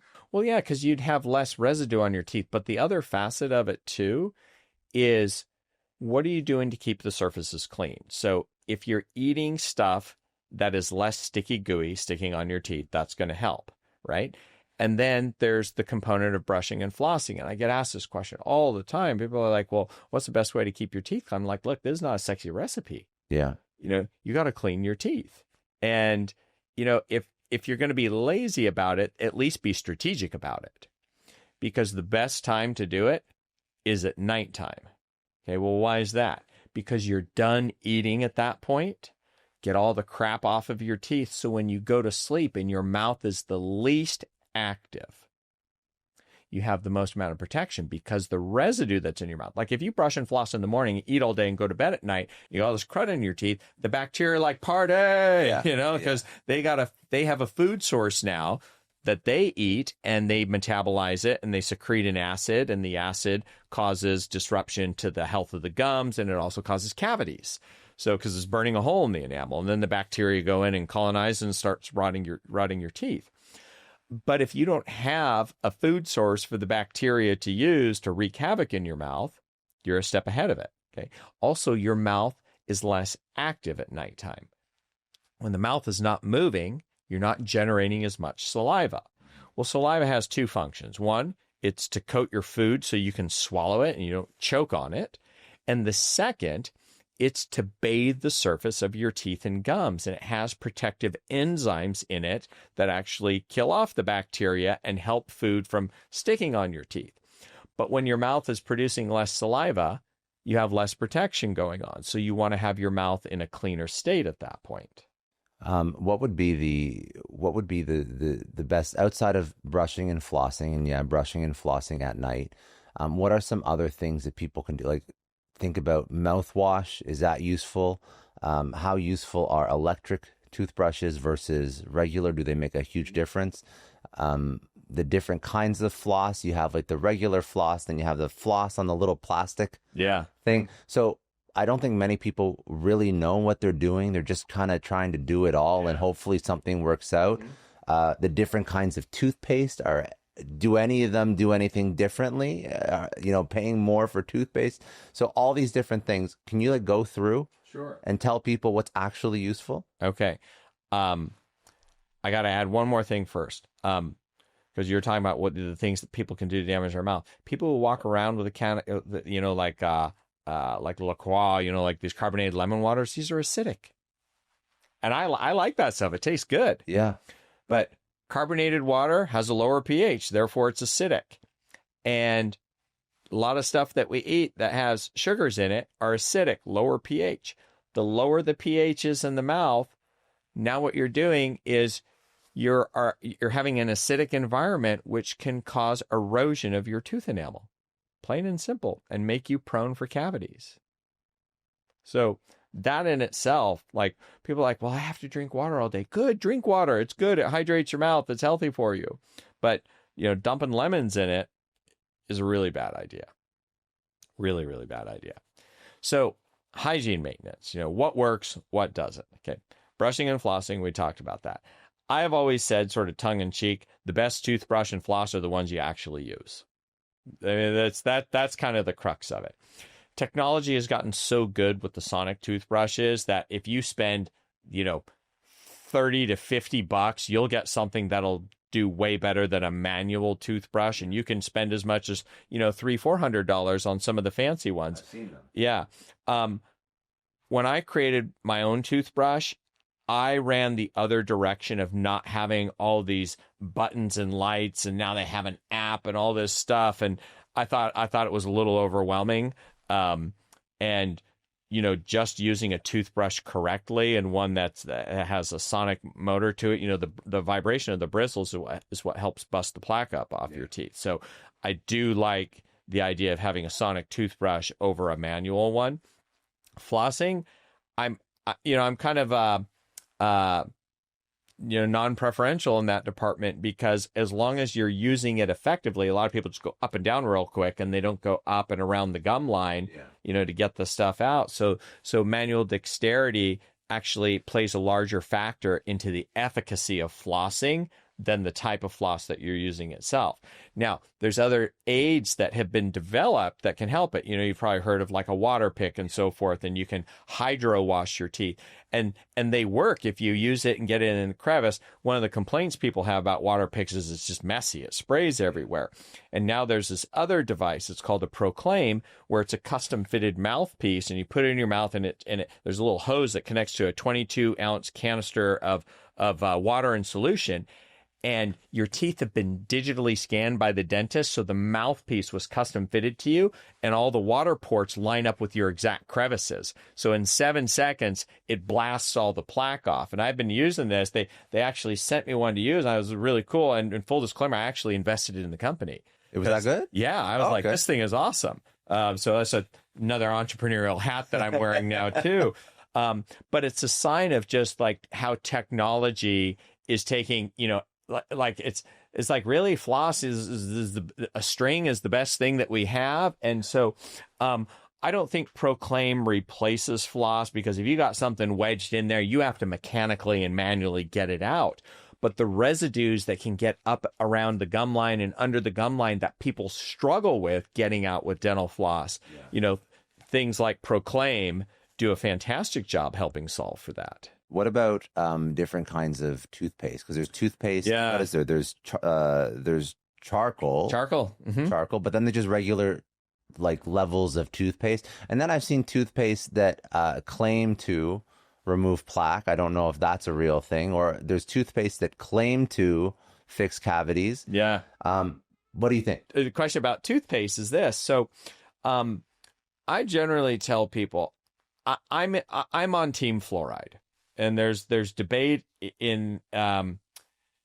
there's debate on the internet and less in the scientific community about the efficacy of fluoride and if it's toxic. And look, you can go down the rabbit hole on that conversation. But what I'll tell you is this, is I have patients in my practice, people who are in their 80s and 90s, who've been using fluoride their whole life, drank fluoridated water, have zero health issues. You know, they didn't become mentally impaired. They didn't get cancer. So I look at things empirically, or pragmatically. I see people who are healthy that have used this stuff for decades. It does not concern me. I think the benefits of remineralizing your teeth, because that's what fluoride does, especially on a Western diet it's highly acidic and lots of carbs. There's a lot of benefits for that. So I do like a fluoride toothpaste. Activated charcoal does a fantastic job dealing with surface stains on your teeth. So we're talking about like coffee, tea, red wine, cigarettes, stuff like that. Those are external stains. And it does a good job binding to the plaque and taking it off. My favorite one, I'll give a shout out. I have no financial interest in the company. Is a company called Hello, like hi, hello, how are you? Yeah. I love their toothpaste. I think they make a really good product because it's not chock full of preservatives. So I try to tell people to steer away from that. And the ones that claim to remove plaque and so forth, there's ingredients in it that have a higher probability of binding to the sticky stuff on the surface. But it doesn't do its job unless the mechanical action of brushing helps bust up the surface layer. So it's kind of a 1-2 punch. You want to have the toothpaste and the toothbrush and the correct mechanical action to do the most effective job. Do you think that people are taking their oral health seriously when they come into your office for the first time? Or do you think that people are more concerned? Like, is it a priority? Is it still a priority, or are people more prioritized with, because you mentioned something interesting about brain dementia, cardiovascular health. I don't think that people correlate the two. So I'm curious if you're noticing like a younger generation is taking their oral health as seriously as definitely I was told when I was growing up, went to the dentist all the time. We were told just because of cavities. That's it. Exactly. Yeah. But there's, I still agree with your earlier comment that it is not widespread enough. But where I practice in Los Angeles, I think there's a heavy emphasis in Los Angeles about health and wellness in general. So, this is part of it. So, the folks that are coming in to see me, I think are more versed in this, and they do take it more seriously. And we give recommendations, and we do our best to try to educate people so they do have the knowledge, and then it's their choice, how they want to manage it at that point. A big thank you to Indeed for supporting Success Story, because hiring people is one of the hardest things you're ever going to have to do as an entrepreneur, as a founder, as somebody who's trying to build a business. It's important to hire well and find the right person, but it takes so much time and it's so labor intensive because, like most entrepreneurs, you have 1,000 things going on, and there's a good chance that you just realized your business needed to hire somebody yesterday. So how can you find that great, amazing, right fit candidate fast? It's easy. Just use Indeed, because you don't have to waste time struggling to get your job posts seen on all these other job sites. If you're using Indeed, you can just use their sponsored jobs to help you stand out and hire fast. Your post jumps right to the top of the page for relevant candidates, so you can reach out to exactly who you're looking for faster, and the results really speak for themselves. According to Indeed data, sponsored jobs posted directly on Indeed have 45% more applications than non-sponsored jobs. And you know what I love most about Indeed? It really just makes hiring so fast, because everything is streamlined streamlined in one place. No more juggling multiple platforms or waiting weeks for the right candidate. And how fast is Indeed? In the minute I've been talking to you, 23 hires were made on Indeed, according to Indeed data worldwide. There's no need to wait any longer. Speed up your hiring right now with Indeed, and listeners of Success Story will get a $75 sponsored job credit to get your jobs more visibility at Indeed.com/Clary. Terms and conditions do apply. Just go to Indeed.com/Clary. A huge thank you to NetSuite for supporting today's episode. Now, what does the future hold for business? If you ask 9 experts, you're going to get 10 answers. Bull market, bear market, inflation up, inflation down. Honestly, at this point, you just need a crystal ball. But until we get one, over 41,000 businesses have found the next best thing. They future-proofed their businesses, their operations with NetSuite by Oracle, which is the #1 cloud ERP. Imagine having your accounting, your financial management, your inventory, your HR, all flowing together in one fluid platform. And here's what makes NetSuite different. It gives you one source of truth for your business. You get the visibility and control to make quick, confident decisions while others are guessing. You're working with real-time data, insights, forecasting. You're basically looking into the future of your business with actionable data, whether your company earns a couple million or even hundreds of millions. NetSuite helps you respond to immediate challenges and helps you grab your biggest opportunities. And speaking of opportunities, they put together the CFO's Guide to AI and Machine Learning at netsuite.com/Scott Clary. This is the playbook for understanding how to use AI for your business. The guide is free. That is netsuite.com/Scott Clary. I just want to take a quick second to thank HubSpot for supporting today's episode. Now, Success Story is one of the many podcasts in the HubSpot podcast network, which is the audio destination for business professionals. If you like Success Story, you're also going to like Billion Dollar Moves, another incredible podcast hosted by Sarah Chen Spelling. Sarah is an incredible interviewer. She asks the hard questions on her show. You're going to learn about the triumphs, the failures of all her guests, the hard lessons of the best and brightest in business so that you too can make billion-dollar moves in venture, in investing, in business, and in life. I want you to go listen to Billion Dollar Moves wherever you get your podcast. It is one of my favorites. Sarah is one of my favorite hosts. If you like Success Story, you're going to love this show. And a quick pause. If you haven't had a chance yet, I'd love your input on our listener survey at scottdclary.com/survey. It takes just a few minutes, and one lucky respondent will win a gift card once we hit 100 responses. Your feedback directly impacts what we cover on this show. I really appreciate it. Is there anything that as you age and get older, there's other things you should start to consider for your oral hygiene? Well, absolutely, because as you get older, okay, here's what we see.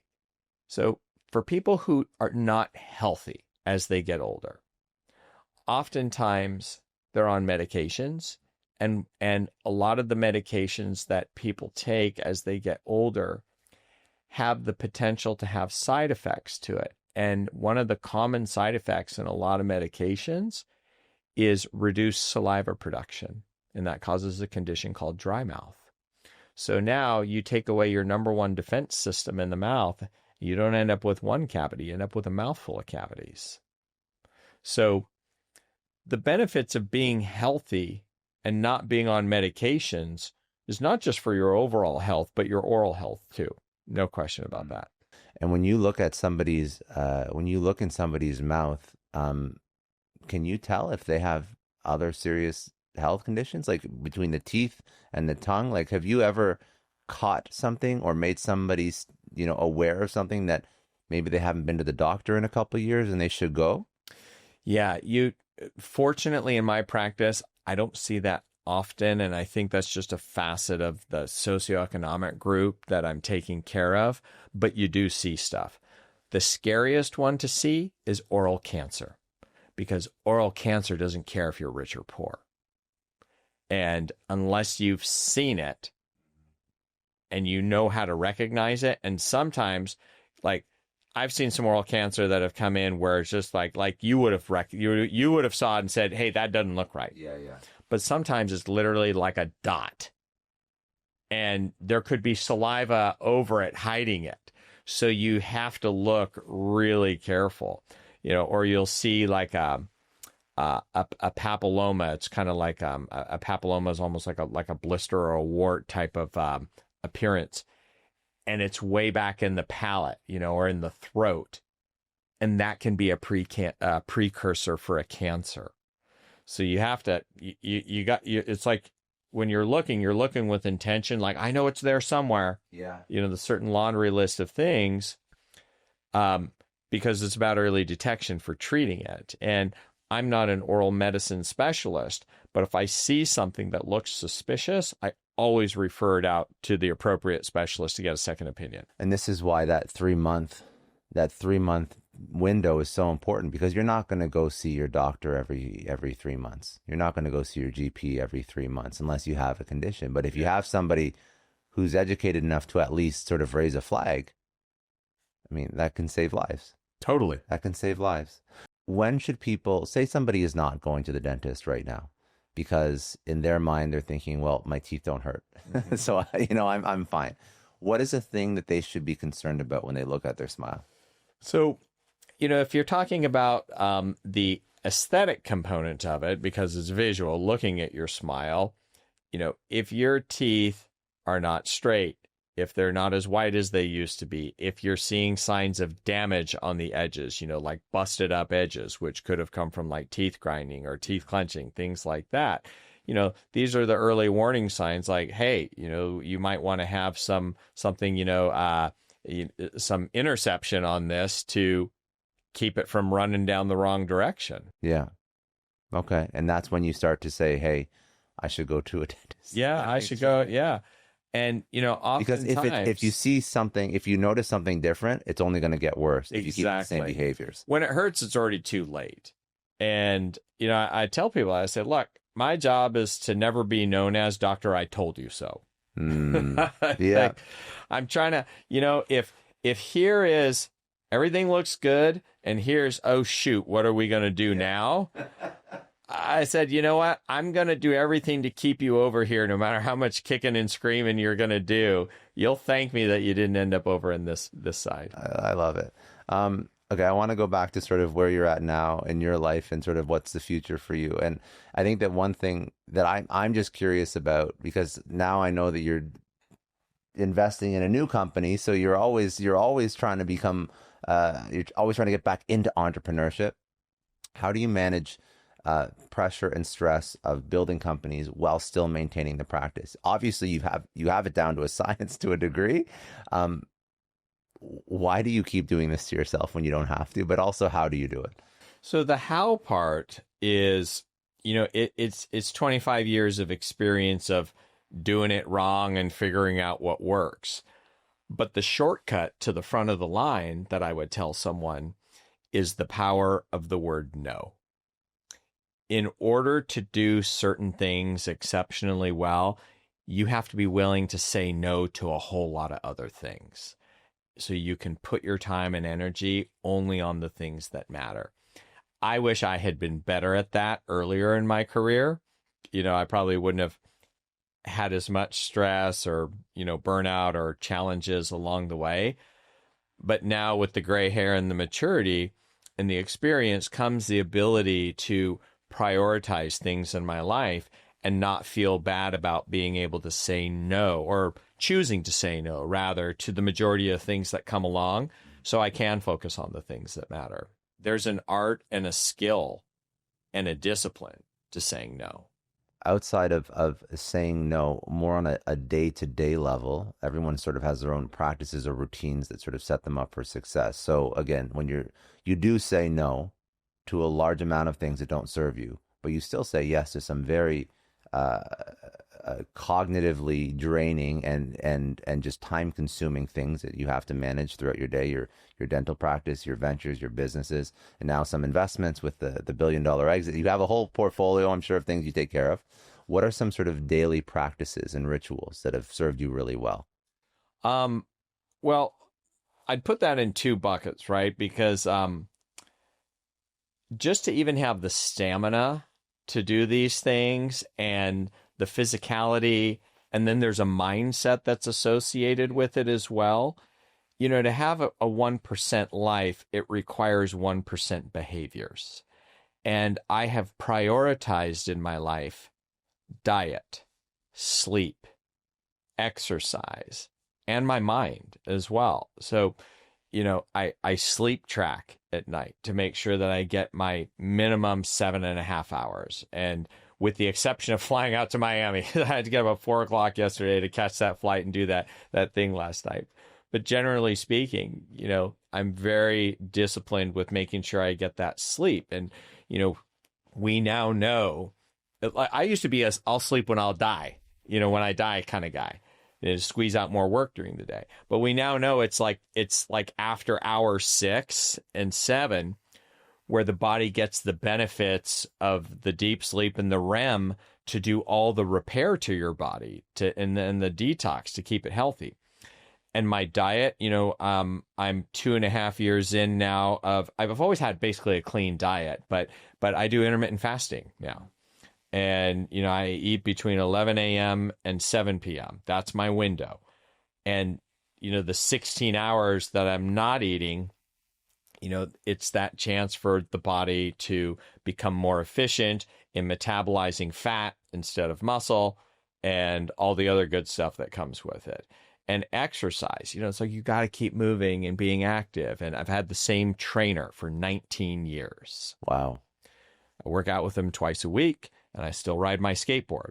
And so, finding time for me to do things that make me happy, but also keep my body moving is really important. And getting my mind right is a real big deal for me. And, I have a therapist that I go and see. And a lot of people, there's been a stigma in the past about having a therapist. But folks, I'm the first one to say, I got the same damn problems as everybody else. This is life, and, relationships are challenging enough, and work and business and how we feel about ourselves. And to be able to work with someone just to help you process and get through and get the unnecessary stories that you have and the clutter out has been a life-changing thing for me. And I have so much gratitude around that. And so, you combine it, sleep, diet, exercise, getting your mind right. This puts you in a position where you live better, you feel better, you are smarter, you make better decisions because you're not burned out.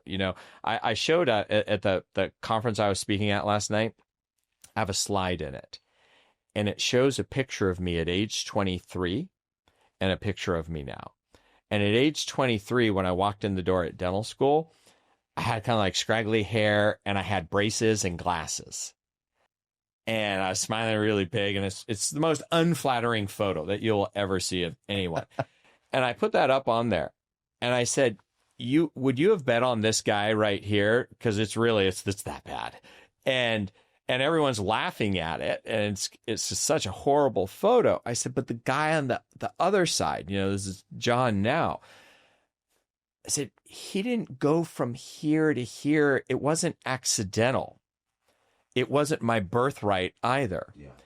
It was built by design. It was very intentional along the way. And this kind of goes into another thing, because along the way on my business travels, I cannot underscore the importance of having coaches and mentors. The mentors things, I've had fantastic mentors, as dentists. But I've also sought out the knowledge in the business world. I got a communications coach so I could learn how to talk more effectively with my patients. And I've also have a business coach to this day that helps me look at the numbers in my practice. Most dentists just look at, top line profits and overhead and maybe new patient flow, and that's about it. And, I understand how to read a profit and loss and a statement of cash flow and a balance sheet. And, all my accounting is done in accrual, not in cash. And I understand what deferred revenue is. And I could look at someone else's business and tell you if I would invest in it, because I understand how to read a scorecard. But I didn't know shit about any of these things, but I went out and I had to learn more in order to become the person that I wanted to be. So, when I talk to groups now, I talk about, kind of like my 3 takeaways. I said, look, know your outcome. And you're allowed to change your mind, but start moving towards something. Immersion learning through having coaches and mentors is the fastest way to get cuts to the front of the line. And number 3, and it's not sexy, is discipline and consistency. If you live your life with those 3 principles, it's a guarantee that good things are going to happen. I agree. That's so smart. Very, very wise. I think that, again, now I see how you've applied those principles to your own life and your own stories. Like I love that built by design, right? Nothing is just up to chance. It's all built by design. And if you maintain those three principles for a long enough period of time, like you'll get to where you want to go. Yeah. You really will get to where you want to go. For you, if you look at all the lessons that you've learned, the growth lessons, we were joking about how sort of at this stage in your career, and even why we even started this podcast, is to help people navigate some of the stressful moments in their life so that maybe they have a little bit of wisdom that helps them navigate them a little bit more effectively. If you think about one lesson that stands out that was particularly difficult for you to learn from, what was that lesson and why? Oh, I could tell you that one for sure. January 7th, 2025. This year. This year. Yeah. Life will throw you curveballs. I lived, past tense now, in Pacific Palisades, California. My house burned down. Yeah. I lost everything. Life will throw you curveballs. And what I've learned from this is that no matter how successful you are, the only guarantee in life is that whatever hasn't happened before is probably going to happen. And how you respond to it is a culmination of everything you've done up to that moment. And are you in position or are you out of position?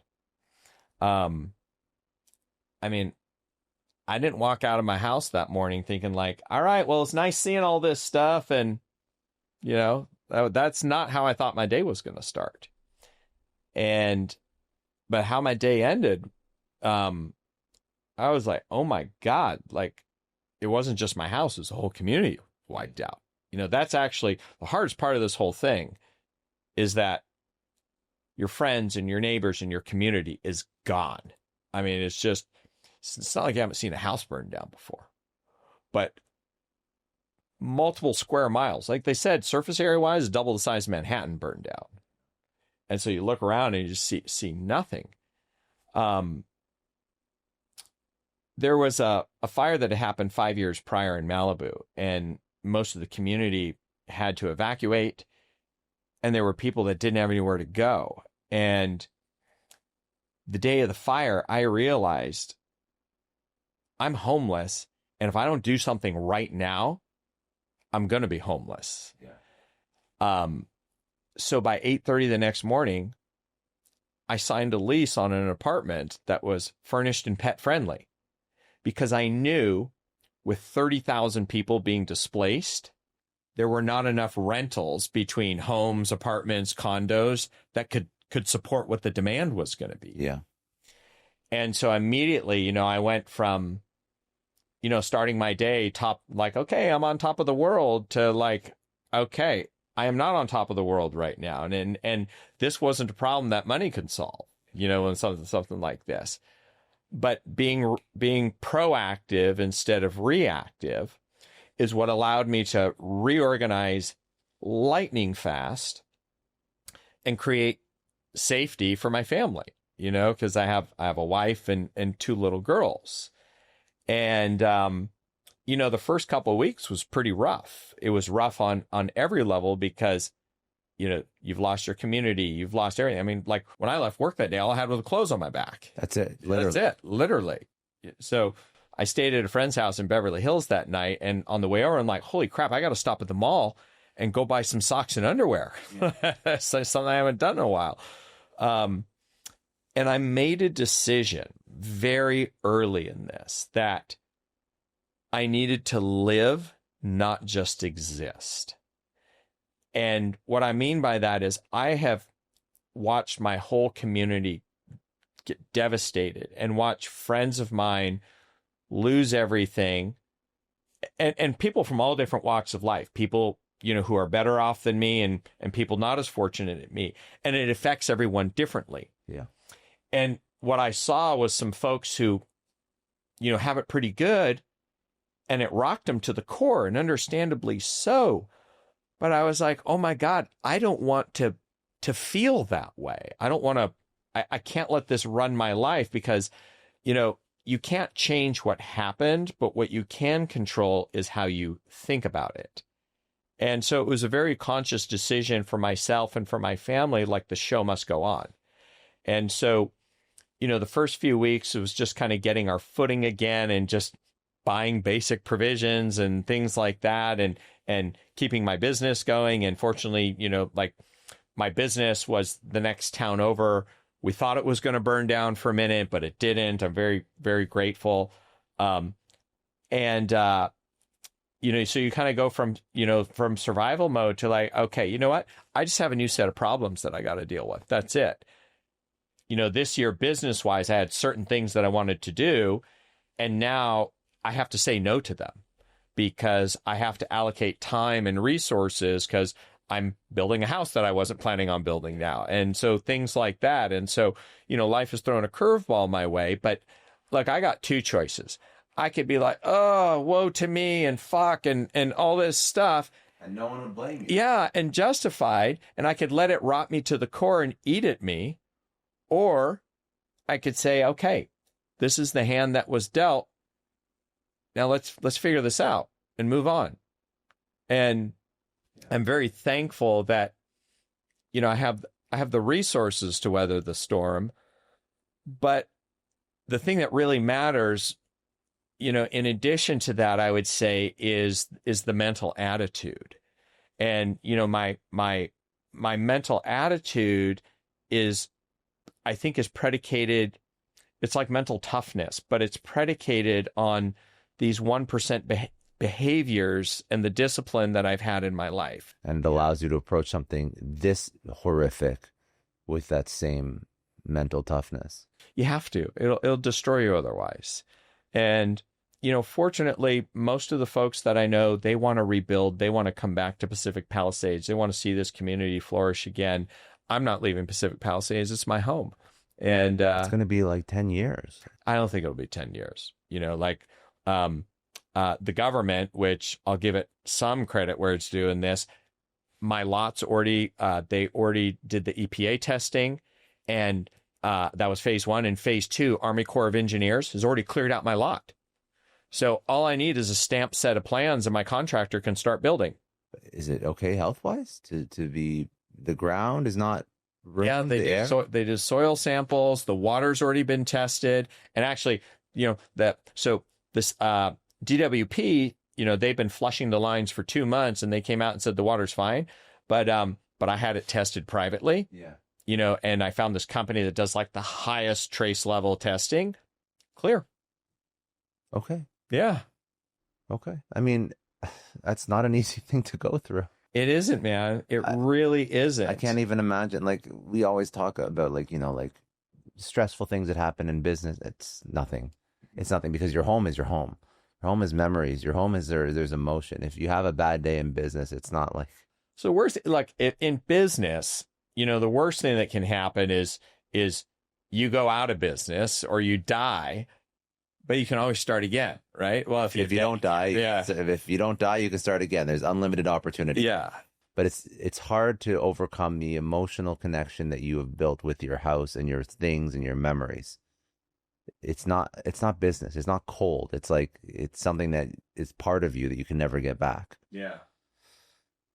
But I guess if you have the right reason in your family and you understand that you can build new memories and you can build a new home and you have that mental toughness to get through it so it doesn't break you, things will be better on the other side. But that's not easy. It's not easy, but it's a choice. It's a choice that I've made. Yeah. To adopt this attitude. And like even being here is a choice, right? I could have canceled this and said, hey man, just, my life's been turned upside down, and you would have been like, holy crap, I'm really sorry that happened. But for my own mental well-being, it was really important for me to be here because it's part of what I would have been doing anyway. Yeah. And by me doing the things that I would normally do, makes me feel like my life is normal, not disrupted. I think that's super powerful because the bad event happens to people. Bad events happen all the time. but you can't let the rest of your life's story be rewritten by that one bad event. It's going to be difficult, but life does go on. And the sooner, I think this is very, very powerful. The sooner you can get back to where you're happy, you're normal, you're doing the things you want to do, I think that's like part of the healing process. Absolutely. It has to be, because if not, that trauma, and there is like a level of trauma whenever stuff like this happens, and that's probably where the therapy comes in. And yeah, thank goodness. But I think that trauma can last forever if you're not careful. Totally. I mean, all it takes is one life-changing event that can ruin someone. Yeah. The difference is just, how do you process and how do you move on from it? Yeah. One thing I would say about, mass, catastrophic events like this, it has shown the true colors of the residents of Los Angeles in the most unexpected and beautiful way. Because I had folks reaching out to me from, friends, neighbors, people who are even affected, just saying, are you okay? Yeah. Is there anything we can do? And, the truth of the matter is, like, I didn't need anybody to do anything for me. I still had the ability to provide food for my family, and I got a roof over our head. That was basically all that needed to be done at that moment.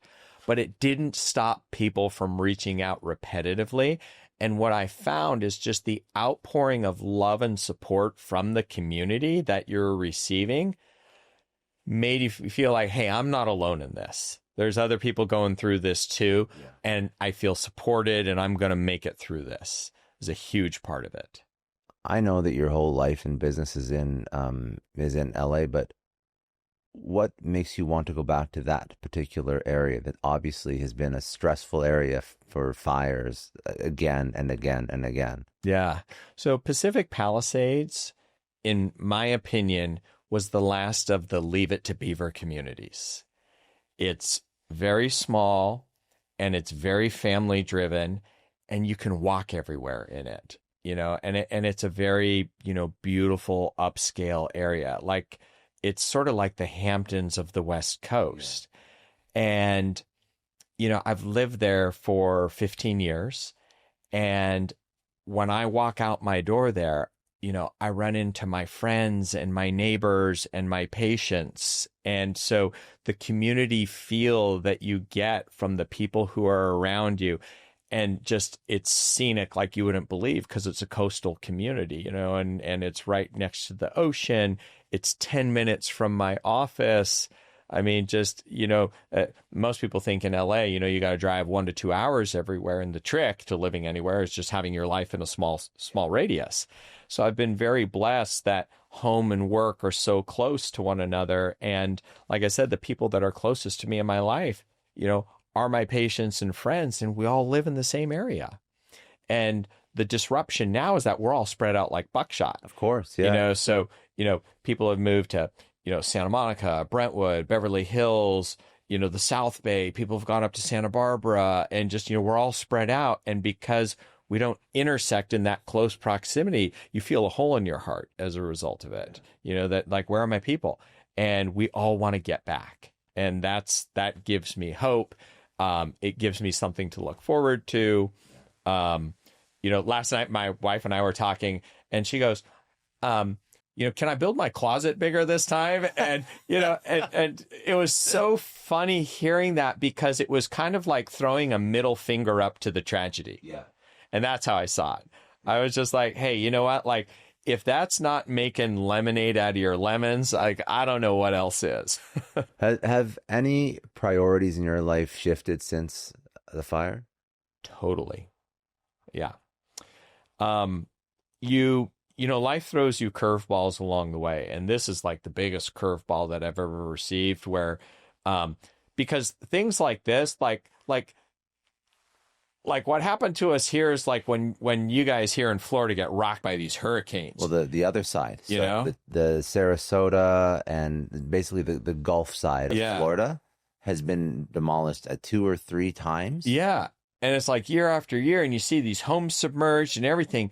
But when you live on the other side of the country and you're just watching it on TV, it's like you feel horrible about it, but it's not as tangible because you don't live there, right?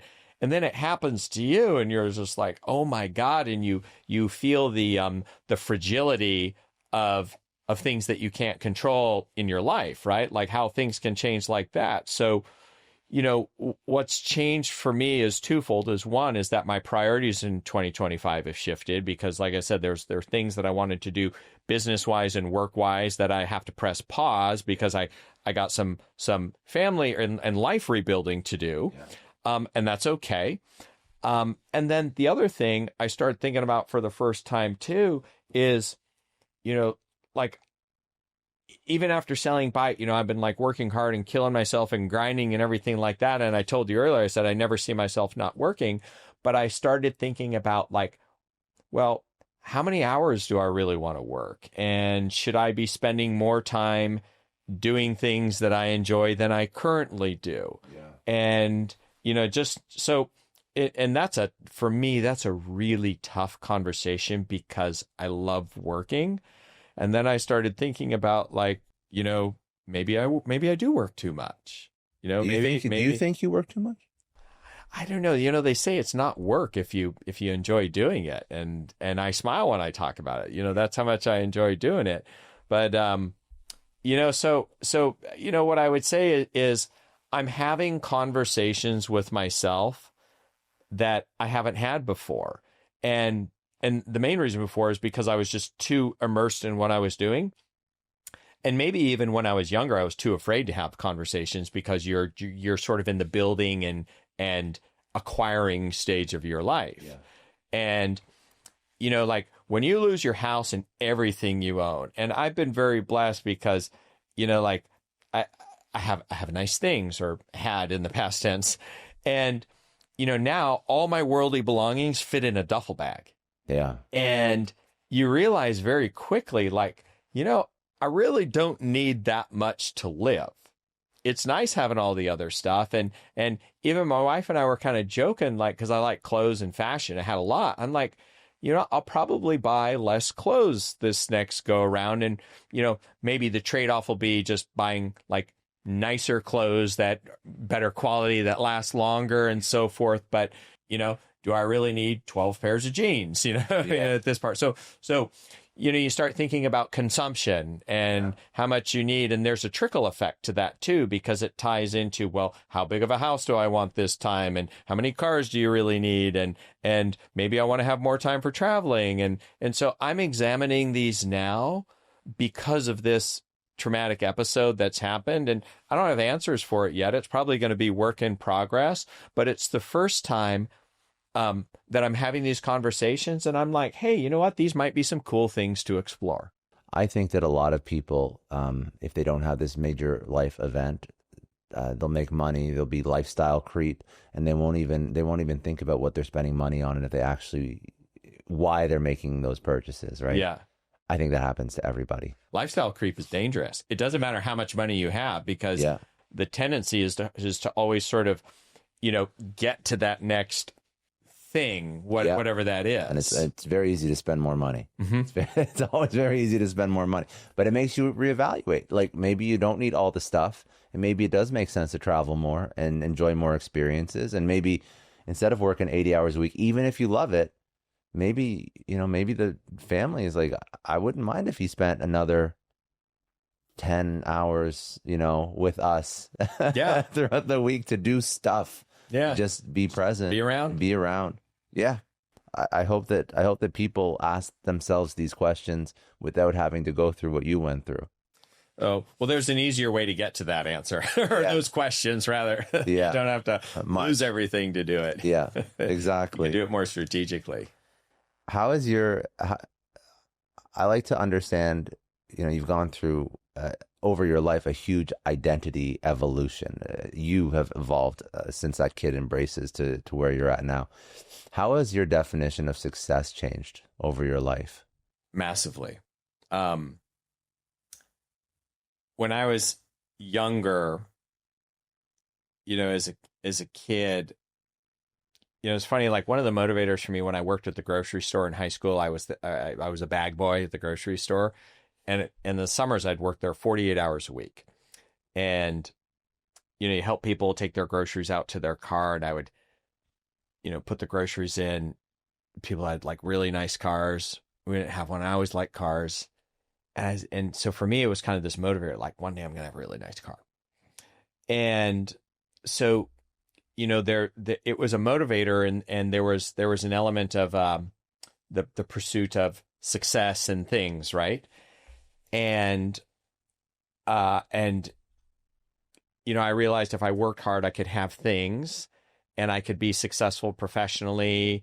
And then, as I said earlier, things lead to things, right? Because I didn't think that by being a dentist and having a certain level of income, that would allow you to have certain things. But, I ended up taking it to a totally different level. And it actually, more important than the things, were the experiences and the people that I got to meet and the relationships that I got to have.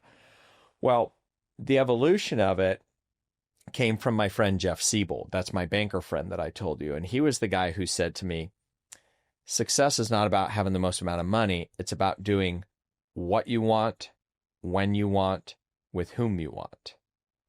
And that's what I think about more now than I ever have in my life, especially with what's transpired with the fires, where I'm just re-looking at everything and saying, just because that's how I was doing it up until this date doesn't mean I always have to continue to do it a certain way. Like that's the power of choice, right? Yeah. And, the reality is that I paid my dues.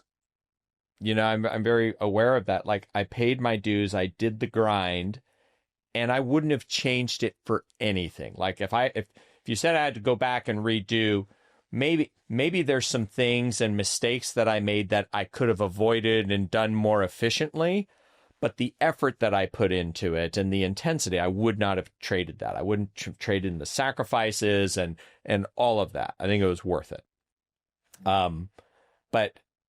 But there's probably a certain point where, where I would say, look, no matter how much more hustle that I do, I won't eat in a better restaurant. Yeah. There won't be a nicer vacation that I can take. There won't be a nicer shirt that I can wear. So you start thinking along those lines, and then you start thinking about your time and how you're spending it and so forth. And it just raises interesting questions and philosophical things to think about, like, hey, I am in a position where I can have my cake and eat it too, because of the hard work that I've done over the years. What do you think was the most significant personal price that you've paid for something? Oh boy. You know what it is? It was family relationships. Yeah. It's funny I say that. I just felt like all my energy just leave me. When I was building my practice and running Marashi Oral Health and involved with Byte, I didn't have a lot of free time. I was getting up early in the morning. I mean, I'd get up at 4:45 in the morning, and 20 minutes to get ready, out the door to the office and start grinding. My first patient wasn't until 8 a.m. So I had to have that time in the morning to work on stuff, because then I had to run my business and see patients. And then I wouldn't get home, until, 7 o'clock at night. And then I eat dinner with my family and then go right to my desk and start grinding away again. And it was rinse, wash, repeat for years doing that. And, when you believe in something so much and you're going to put this, Herculean effort into it, something has to give. Yeah. And look, I pass no judgment on anyone of what they choose, as long as they're aware of what the outcome of their choices are.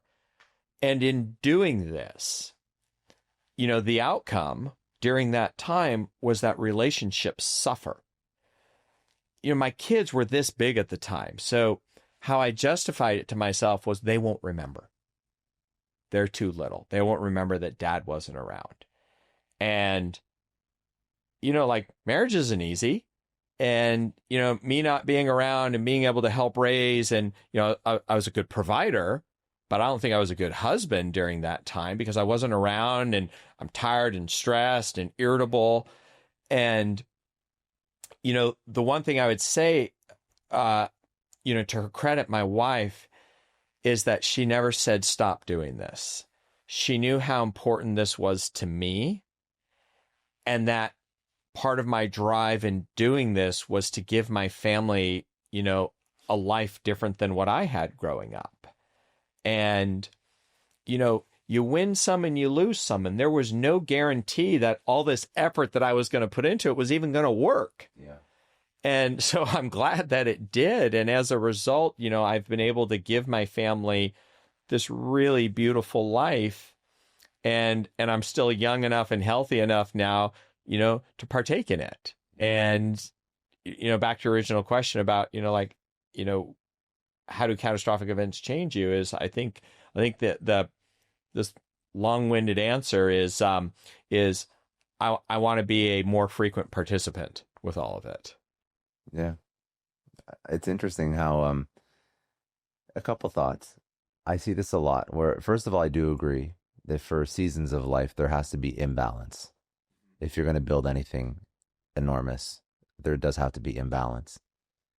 Partner is one of the most important business decisions you'll ever make, for sure. Totally. For sure. But also, sometimes you have to wonder, like, this is something that I struggle with too. I also say, like, I work a lot, for us, for I don't have kids yet, but for her, for our future kids, like, this is why I work so much. And she always says, like, well, I never asked you to, like, work this much. So really, who are you doing it for at the end of the day? I've thought about that a lot. And I think that sometimes it's for me. And of course it is. I say that it's for There's a personal drive and a validation that you want to have of proving you can do something. We all have stories about wanting to become someone bigger and better than who we think we are. Yeah. But your family gets to be beneficiaries of it. Yeah. And what it tells you is that you partnered with someone who's fantastic because she didn't have that as an expectation. Yeah, exactly. So if you look 20 years into the future, what's the impact that you want to have with your work, with your life, all of it? I think, this next phase is definitely going to be predicated on mentorship. And what I mean by that is on a professional level, the practice of clinical dentistry is just really tough because it's hard enough working in someone's mouth who's squirming in the chair, and but running this business, and it's a tough business on top of it. And one of my superpowers is running a great business. I know the business of dentistry really well because I learned how to run a business and apply it to dentistry. And most dentists do dentistry and the business is just whatever happens. So I see a world where, I would have my own program where someone who's ready to get serious about their business and wants to learn how to make their dental practice run efficiently, smoothly, profitably.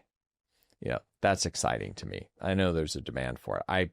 People from all over the world reach out to me, and they're, as the free helpline, I try to, help people where I can. And I think about, like myself having a coach in business. This could be applied towards dentistry. And I also think about doing this for my kids too. Neither of them want to be dentists, which I think is great, like pursue what they want to do. But I've learned a lot about business, life, success, and a lot of what not to do's, where, as a father, you think about like, I used to joke, I said, my goal for my daughters was to get them out the door with good manners and no cavities. That was it. I was like, if I've done that, I've done my job. And now I think about, how can I educate and inspire my kids that they could have a better life than what I had, and that they can, go on and be successful in whatever it is that they want to do. But I can help them avoid the pain points and, be there to guide them and coach them and mentor them, not just in life, but also in business and in career and so forth. And, I didn't have that kind of guidance, as a kid. I had to figure it out myself. So being able to give them some shortcuts to the front of the line would be tremendously rewarding. Now I have to put an asterisk next to that because I'm very aware from being a kid myself, was that sometimes you don't give your parents their due credit. Sometimes my kids, they look at me like sometimes like I'm the dumbest human that ever walked the planet. But so that might be more of a pipe dream for me. But I have a question. So how do you balance when you've had such massive success? How do you balance, giving your kids a little bit of an advantage versus giving them too much and almost just ruining them to a degree? Because you could make it so that they never have to stress about work, and especially when they're just starting out, getting a job, and they could have little allowances that could let them live their life and not go through all the struggles that you went through. Yeah, they'll be highly unfulfilled, and they'll probably end up with depression and all kinds of horrible things. It's a slippery slope. Well, I see it in LA a lot. I see it everywhere, but on a very serious note, I see kids that are like trust fund kids that do drugs, overdose. Like it happens in LA quite a bit. It's real. It's very real. So I've always wondered how people that are very successful and wealthy manage raising their kids properly. Because I think it's hard to figure out that line. Yeah, it's a delicate line. And my wife and I, we constantly talk about it ourselves, because part of the reason I work so hard is because I did want to give my kid a good life. Yeah. But I think the idea is that there has to be guardrails, and, where, you want them to have certain comforts and strategic advantages, like my kid gets to go to private school, like that's a blessing, that she gets to go to this really great school and get access to a top-notch education. So, I'm very thankful for that, and that's something that I'm willing to invest in. And that's not to say that public schools aren't good or there aren't good teachers there. I just want to be very clear about that. But, a really good private school offers a lot of advantages that many public schools don't have. So I see that as a strategic advantage. And what I'm doing is I've created this opportunity, and I spent a lot of money doing it. That's going to hopefully help my kid in the long run, because it's going to make them smarter. But we also spend a lot of time, especially now that the kids are a little bit older. I have a 12-year-old and a 17-year-old. And my 17-year-old, I have a lot more adult conversations with her now about what happens with choices that you make in life. And the concept of the conversation revolves around whatever you choose, there's going to be an outcome or a consequence associated with it. Some are good and some are bad. And so if you can think about what those outcomes are going to be before you decide, you'll probably make better decisions. And so that's the edge that we've been leading with. How old is she though? She's 17. Yeah, she's 17. Yeah. These are real. These are real. Yeah. Now I'll tell you something right now. I mean, I love my kid to death, but my God, like age, 12 to 15 was a rough ride. It was just, she was, becoming a teen and going through the roller coaster. And I think, it's like no parent is immune from that. But she's coming out on the other side of it, and she's working really hard in school. And, maybe even what I want for her is not what she wants. I don't have any control over that, but I can at least control the narrative while I still have her under my roof. Yeah. And, we've tried hard to teach her that, your family is the most important thing. and that, we have a lot because we worked hard and we sacrificed, but that also creates an obligation and responsibility for us to take care of other people, because our family is very philanthropic, and we give time and we give money to all sorts of charities and causes that are important to us. And my kids have watched us do that. They don't know any different. Like when they were a lot younger, I made them every year, in order for them to qualify for getting gifts from Santa Claus, I made them donate 50% of everything they owned. And they would pick and choose, and they'd put the stuff into trash bags, and then we would go to Salvation Army and the fire station, all this stuff, to make the donations. And I would make them go up and introduce themselves to the person and say, my name is Ava Marashi, and I'm here to donate my toys to the kids that don't have any. Amazing. And so one year we're packing the stuff, and she was kind of lollygagging, and I just threw something in that I didn't think that she played with. And she broke into tears, and she's like, "Daddy, not Spider-Man, please, anything but Spider-Man." And she pulled him out of the bag and hugged him. And Spider-Man's actually Spider-Man burned down in the fire. But up until now, Spider-Man was still around. He survived the cut every year. And so, I'm not going to be able to teach my kid probably how to go without to the same level, that I did. But I sure as heck can control, teaching them the importance of family, the importance of, if you're well off, like that's not, it's not just like, okay, great for us and to hell with everybody else. Like, you can't take it for granted. Yeah, you have to go out and it's your job and responsibility to help other people, because not everyone is fortunate and lucky.